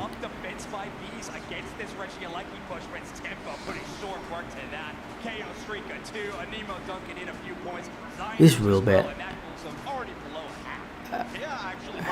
Absol is already useless at this point. Wait, now that I think about it, why did they pick Absol? I guess the Absol could take out Amarach, but the Hoopa and Snorlax will always be beside Amarach until now.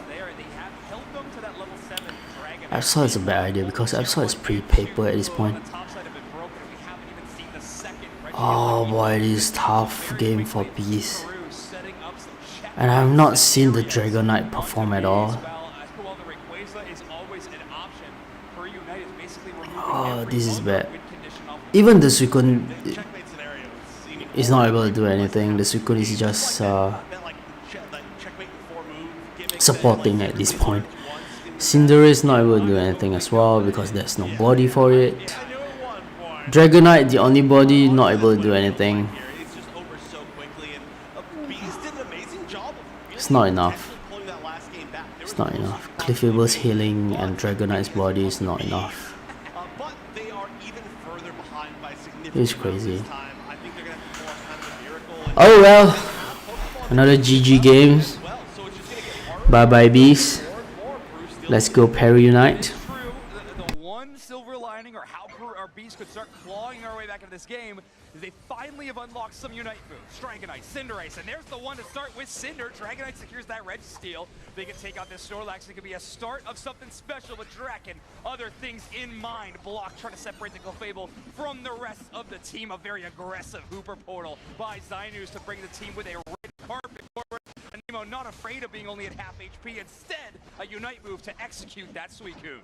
Oof, that Unite from the Serena is such a good counter to the Absol as well. I was saying, I think that the Absol is going to be one of the biggest great options against Bruise Comp, but if you can stop him just with one Unite, that's all you need. Okay, hold on a minute though, that's actually a huge KO. An Nemo going down, and another, well, pretty decently good KO. Any KO is huge right now for Bees. They're picking up 3, 2 of them a little bit lower level, but one of them gigantic, and you can see the levels already. I'm not looking for any panels at this point, because I already have currently. I'll probably update it again when the channel got bigger or something. Wow, finally the Dragonite was working. So you see, only when there's a body, then the Cinderace could perform. But it was a bit too late.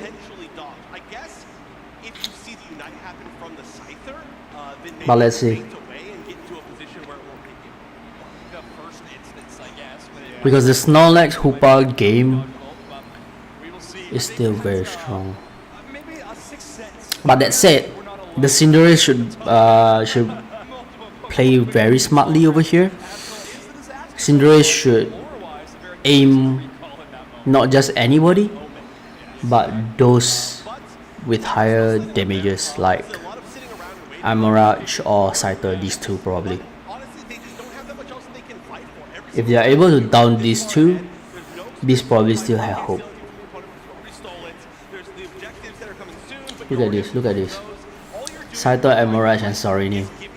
That's how they burst down the Reggie Ash real fast. Real fast.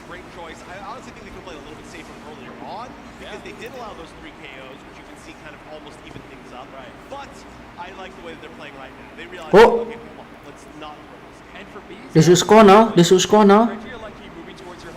Oh, okay. Because I only have 4 seconds left. Oh, this is bad. No, the Dragon Knight. No! They need the body. Cliffable, please run away. Back up, back up. Oh no. Oh, okay. Alright. GG. GG Beast. GG Beast.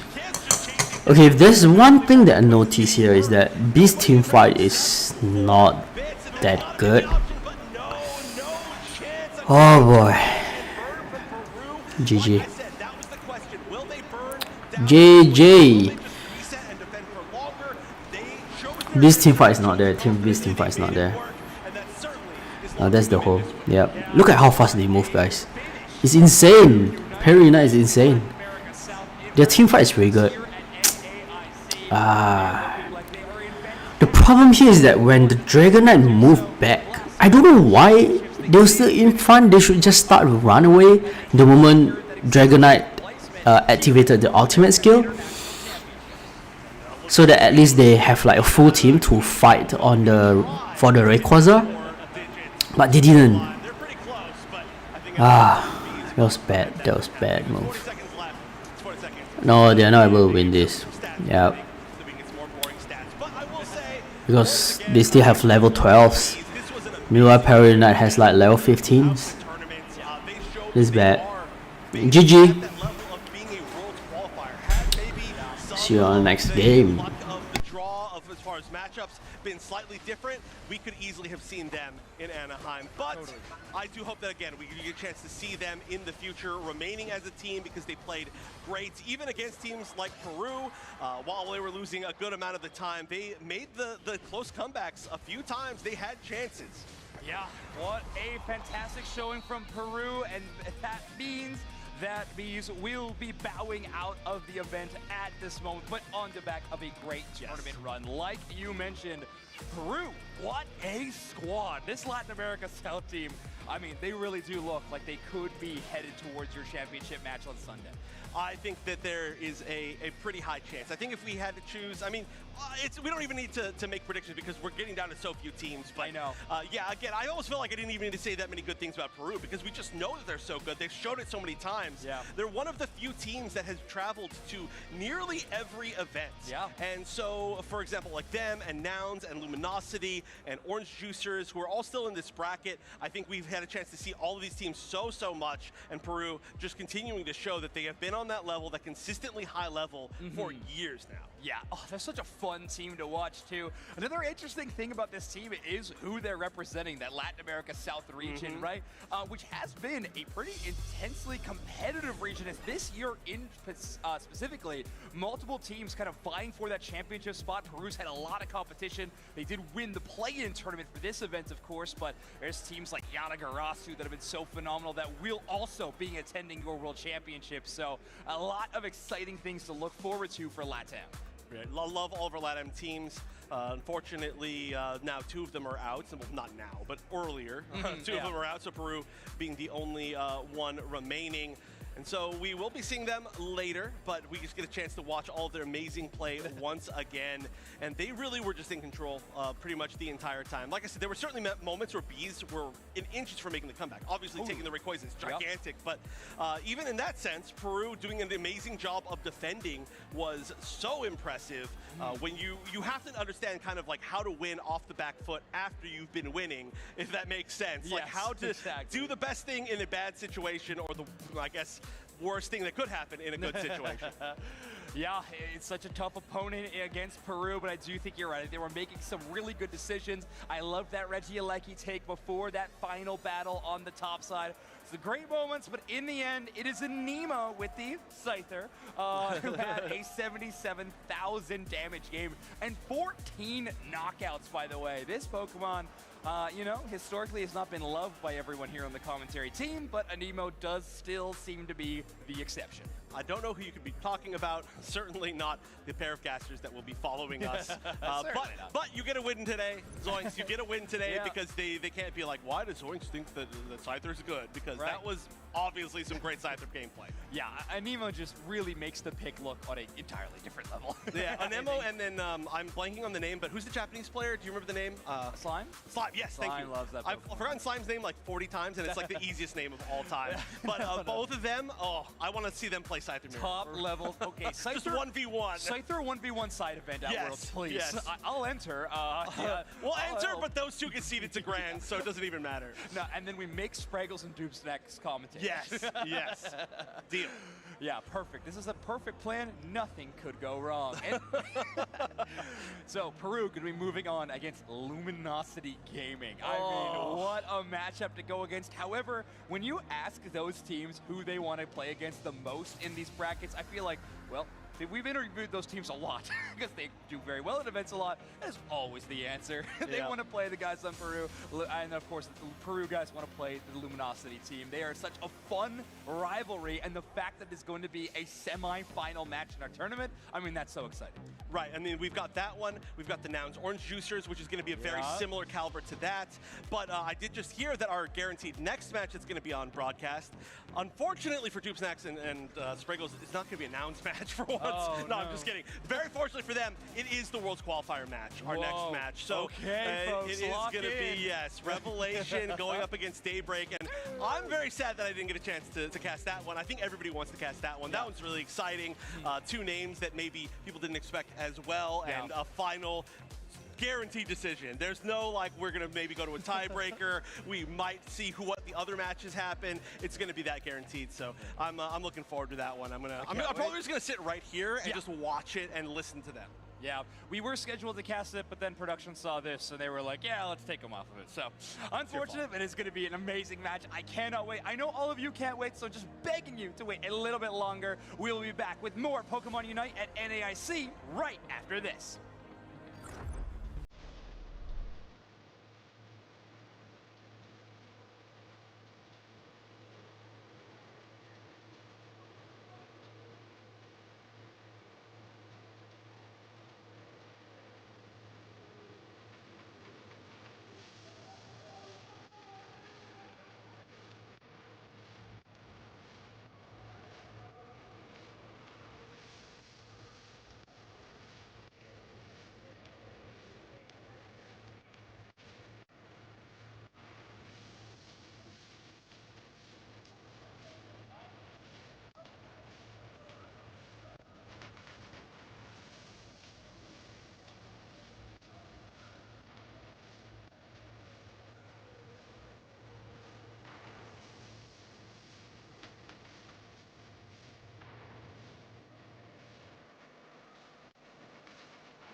everybody. I'm Zoinks, this is Spraggles, and this is Bridget. Bridget mentioned, and we are going to be making a Pokemon first partner tier list of Pokemon that are not inside of Pokemon Unite yet, and how much we want them. This is the Grass types edition. Bridget, are you excited? So excited. I can't wait. All right, well, let's get started. Okay, Trico. I love Gen 3, but I'll put it in A. Okay. Ah, similar. Gen 3. Okay, I like it. All right, next up. Turtwig. He's so cute, but I'm going to put him in B. Ah, why? Oh, I don't know. All right, great. Turtle is the reason. Turtle's the reason. Grookey. I love Grookey. Grookey and S. Wow, okay. A future Rillaboom. That'll be, you know, VGC players are a little scared, but us Unite players are excited. We need a monkey. Yeah. So it feels right, feels correct. Chikorita's kind of my girl, so she's also going in S. Hey, okay. I know Spraggle's a big fan of the Meganium line too. That's hype. Good, as you should be. Oh. Yeah. Fair enough. All right, next one. Snivy. Okay. All right. How do you feel about your list overall? Honestly, I stand by this. Fair enough. And one big face from Jake. Thanks, everybody.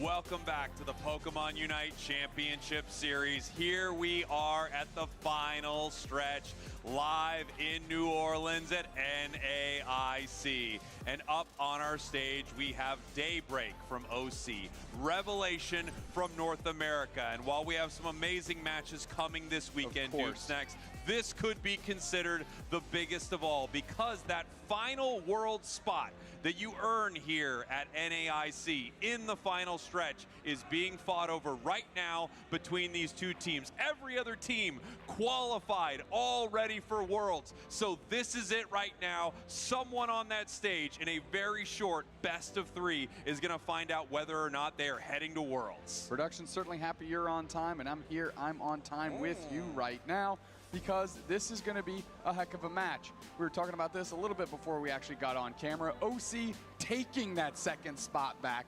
They had it taken away from them, and they said, no, we should have always had one. We're to come earn it. And there we go. Daybreak is literally one mere best of 3 away from doing just that. Little OC representation, and of course, a little self-pride and sending themselves to Worlds. On the other side, Revelation, an NA team that's had an overall pretty successful season. Really good year.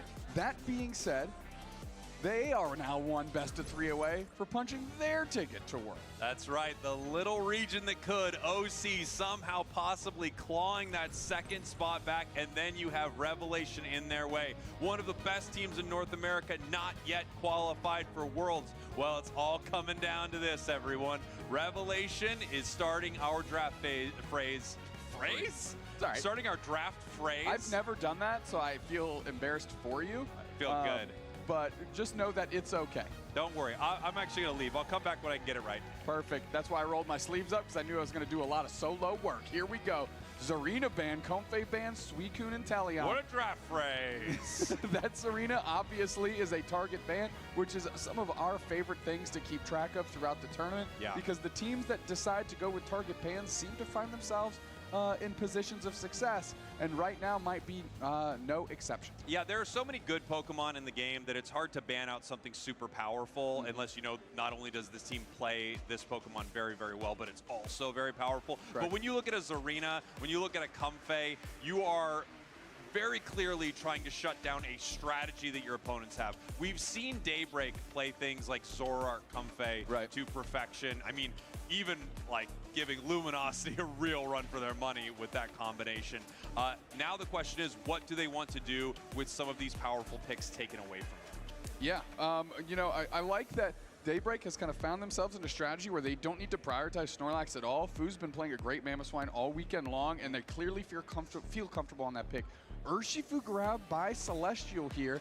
And D System C, of course, on the Mew. We haven't seen a lot of Mew, you and I, and rounding this out with a Mewtwo. And if that's in Oblivion's hands, I'm assuming it's a Mewtwo. Why? That is indeed a Mewtwo. Why in that final spot there for Revelation? Revelation's had some really interesting picks over the course of the year. Right now, they have a little bit of a different squad than you've seen. Pika Diff is filling in, but he might not only be filling in, but getting that spot to Worlds. Pika Diff seems to always get a World spot. The timeless wonder. Yes. The timeless wonder. Just absolutely amazing. Great human being, by the way. Just like a very pleasant person. Wonderful dude. And I guess we can't go without saying Scizor rounding this thing out. We saw some success with it yesterday.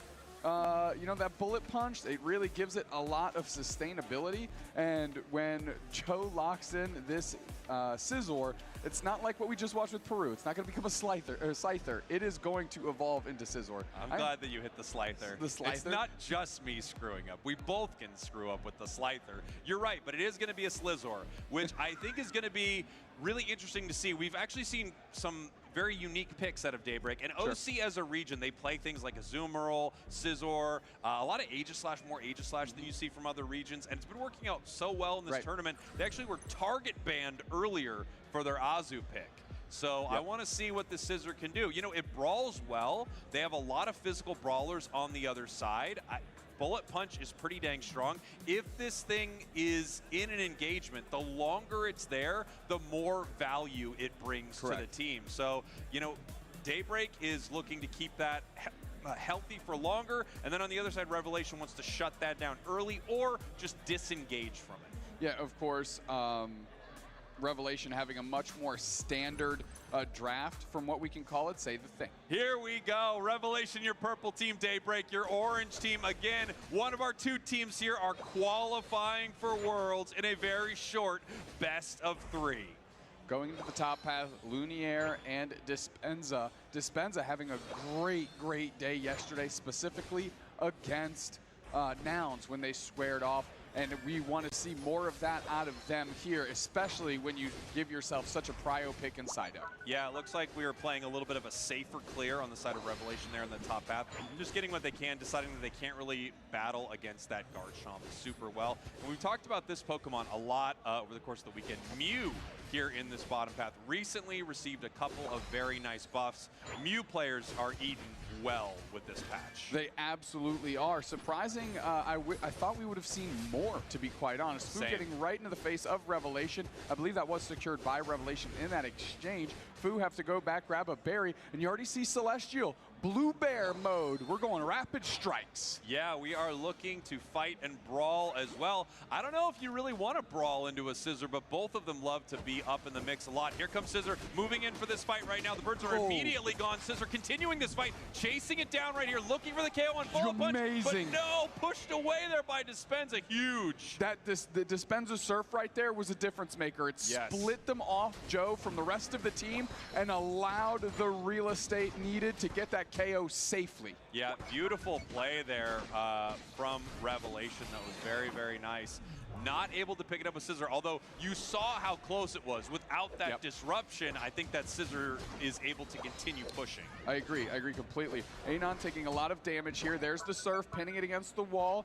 Now we have Hoopa, Liz, sticking around very close, magicianing a berry up to make sure that Anon does not get knocked out, because that would have spelled disaster early. I gotta say, I mean, you were calling it out. Dispenza feels like they're on another level right now. They've got the cape on. They are the superhero of this team as they move forward for another fight. Oh, wow, look at all those stuns. The Blue Bear coming through. Joe can't even get a move off, and sacrificed in that exchange is Fu, the swine up. So good engagement by Celestial, but also great follow-up by who else? Dispenza again. Really nice stuff. We have Oblivion almost level 7 on their Mewtwo here in the top path. We do have the Garchomp scoring, but they are just getting crushed immediately. Dragon Claw combo does pick up multiple members of the team, but they go down. Mewtwo Y is mega right now, but they're going to peel away from this fight. Yeah, you have to get away, especially, look, I don't know how many times this match I'm going to say Dispenza surfs to set up a knockout, but right now it's 4, and we're under 3 minutes in. Nice play right there with the Blaze Kick, pulling the Scizor back, but deciding they can't fight right there. Obviously, with Overheat, you are able to secure just about anything in front of you. And we have this Blaziken at level 8 already. Jesus. Very powerful. They're going straight for Regieleki. I mean, having Hoopa and Piloswine at level 5 stinks. It's hard to lead the charge for your team in that position. Quick Regieleki taken, and we're going to see if they want to push. It looks like they do. Celestial getting a KO streak of 2 downstairs, just working in tandem with Pikadiv. As upstairs, we've got points going in, and now we're just going to afford them to get more stacks and a big 28 over. Beautiful play right there from Revelation. Very much in control of this match. Scissor not finding its moments yet as they're trying to give themselves some space so they can take Reg Ice. But here comes Daybreak, maybe a little too late. Yes, it was too late. Revelation somehow with the secure from the auto attack there. Yeah, I mean, I thought for sure that would have been Joe's opportunity to secure something. They needed that tricked and Phantom Force back through the portal. Can't get knocked out is Joe. However, Anon catches a receipt, and that's a big butt heavy slam by Pikadiv to get that. We got Mega Mewtwo, putting some pressure on, and it's Sayayay back the other way. Fu is in a tough spot. Fu goes down. Here we have the charge up from the overheat, not able to catch anything right here, but they're moving forward in this fight. Scissor trying to defend on this goal zone, but with the Urshifu and Blaziken, they are pushed away for a huge overdunk. 40 points into that tier 1, 234-30. Revelation in control. Their sights set on that big old marble in Anaheim. It's a huge marble, and they want to see it with their own 2 eyes. They want to hear about it, and they are making sure Daybreak doesn't get to see it right now. Whoa. Great scraps, good overheat, but they're getting at least 1 KO the other way. Oh no! Oh no! Oh no! Oh no! 10 Jack Queen King Ace, and that's nasty business out of Revelation. Wow, what a fight.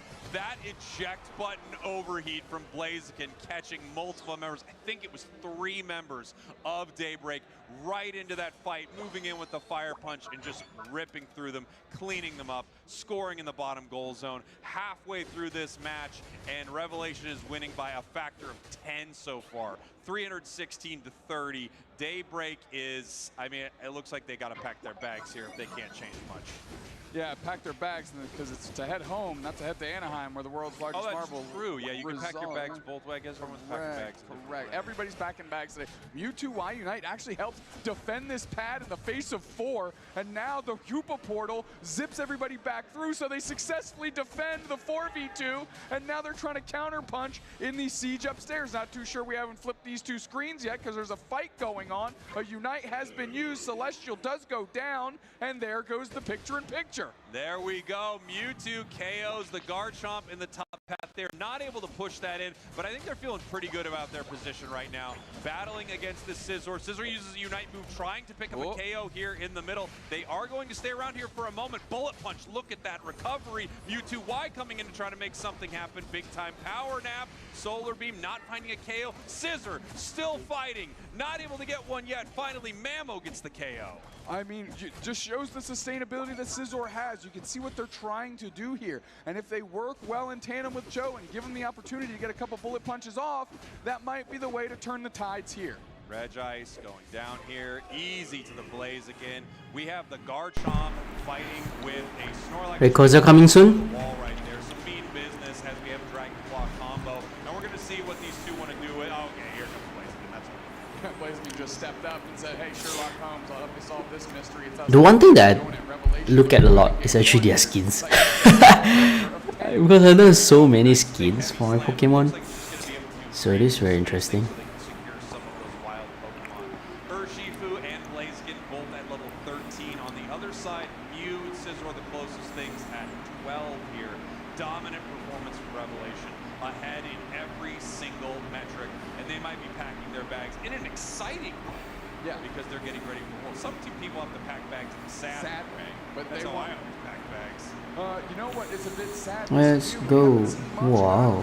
Here, out of Daybreak, so they need to make an impact. We are already at the 2-minute and 35-second mark, and time is running out in game 1. And you can see multiple members of Daybreak deciding to use this opportunity to possibly fight the bottom path, take some experience here. Here comes Blaziken, and it looks like no one is going to prioritize this Regieleki. No one on Revelation either. 20 seconds until Ray, and they're just going to let those points also fall in. They're already behind, so it can't hurt you too much, right? 336, 230. Huge Psyche catches Mamo, and they're starting Ray early. Here goes Lunier putting tons of damage on. Mamoswine uses their Unite move, but it puts him in the face of 3. Nice way. That was a huge Levy Sand pinning against the wall for right into the middle of the action. Garchomp Unite comes out. We have a Scizor Unite on the backside. The Rayquaza hasn't even appeared. and they're already at war. Damn. Meanwhile, Anon is taking a ton of damage. Pinned against the wall. Oblivion's on the backside. Chaos Shrink a 3. And that's going to allow them to keep pushing forward. But still standing is Joe. The Rings Unbound Hoopa shrinks back down to size. His Pikachu Heavy slams in, creating separation. Easy Okay, that was a good one. Because Daybreak is nowhere to be found. The Snorlax is a good one. Dominating this match from top to bottom, taking Rayquaza, picking up huge KOs, and now the burgers are raining in. It's cloudy with a chance of meatballs out here for Daybreak, because here come more Hundo burgers raining from the sky. 5:22, we make it 6:22 to 30. Sorry, 6:56 to 30. What a game by Revelation, in control the entire time.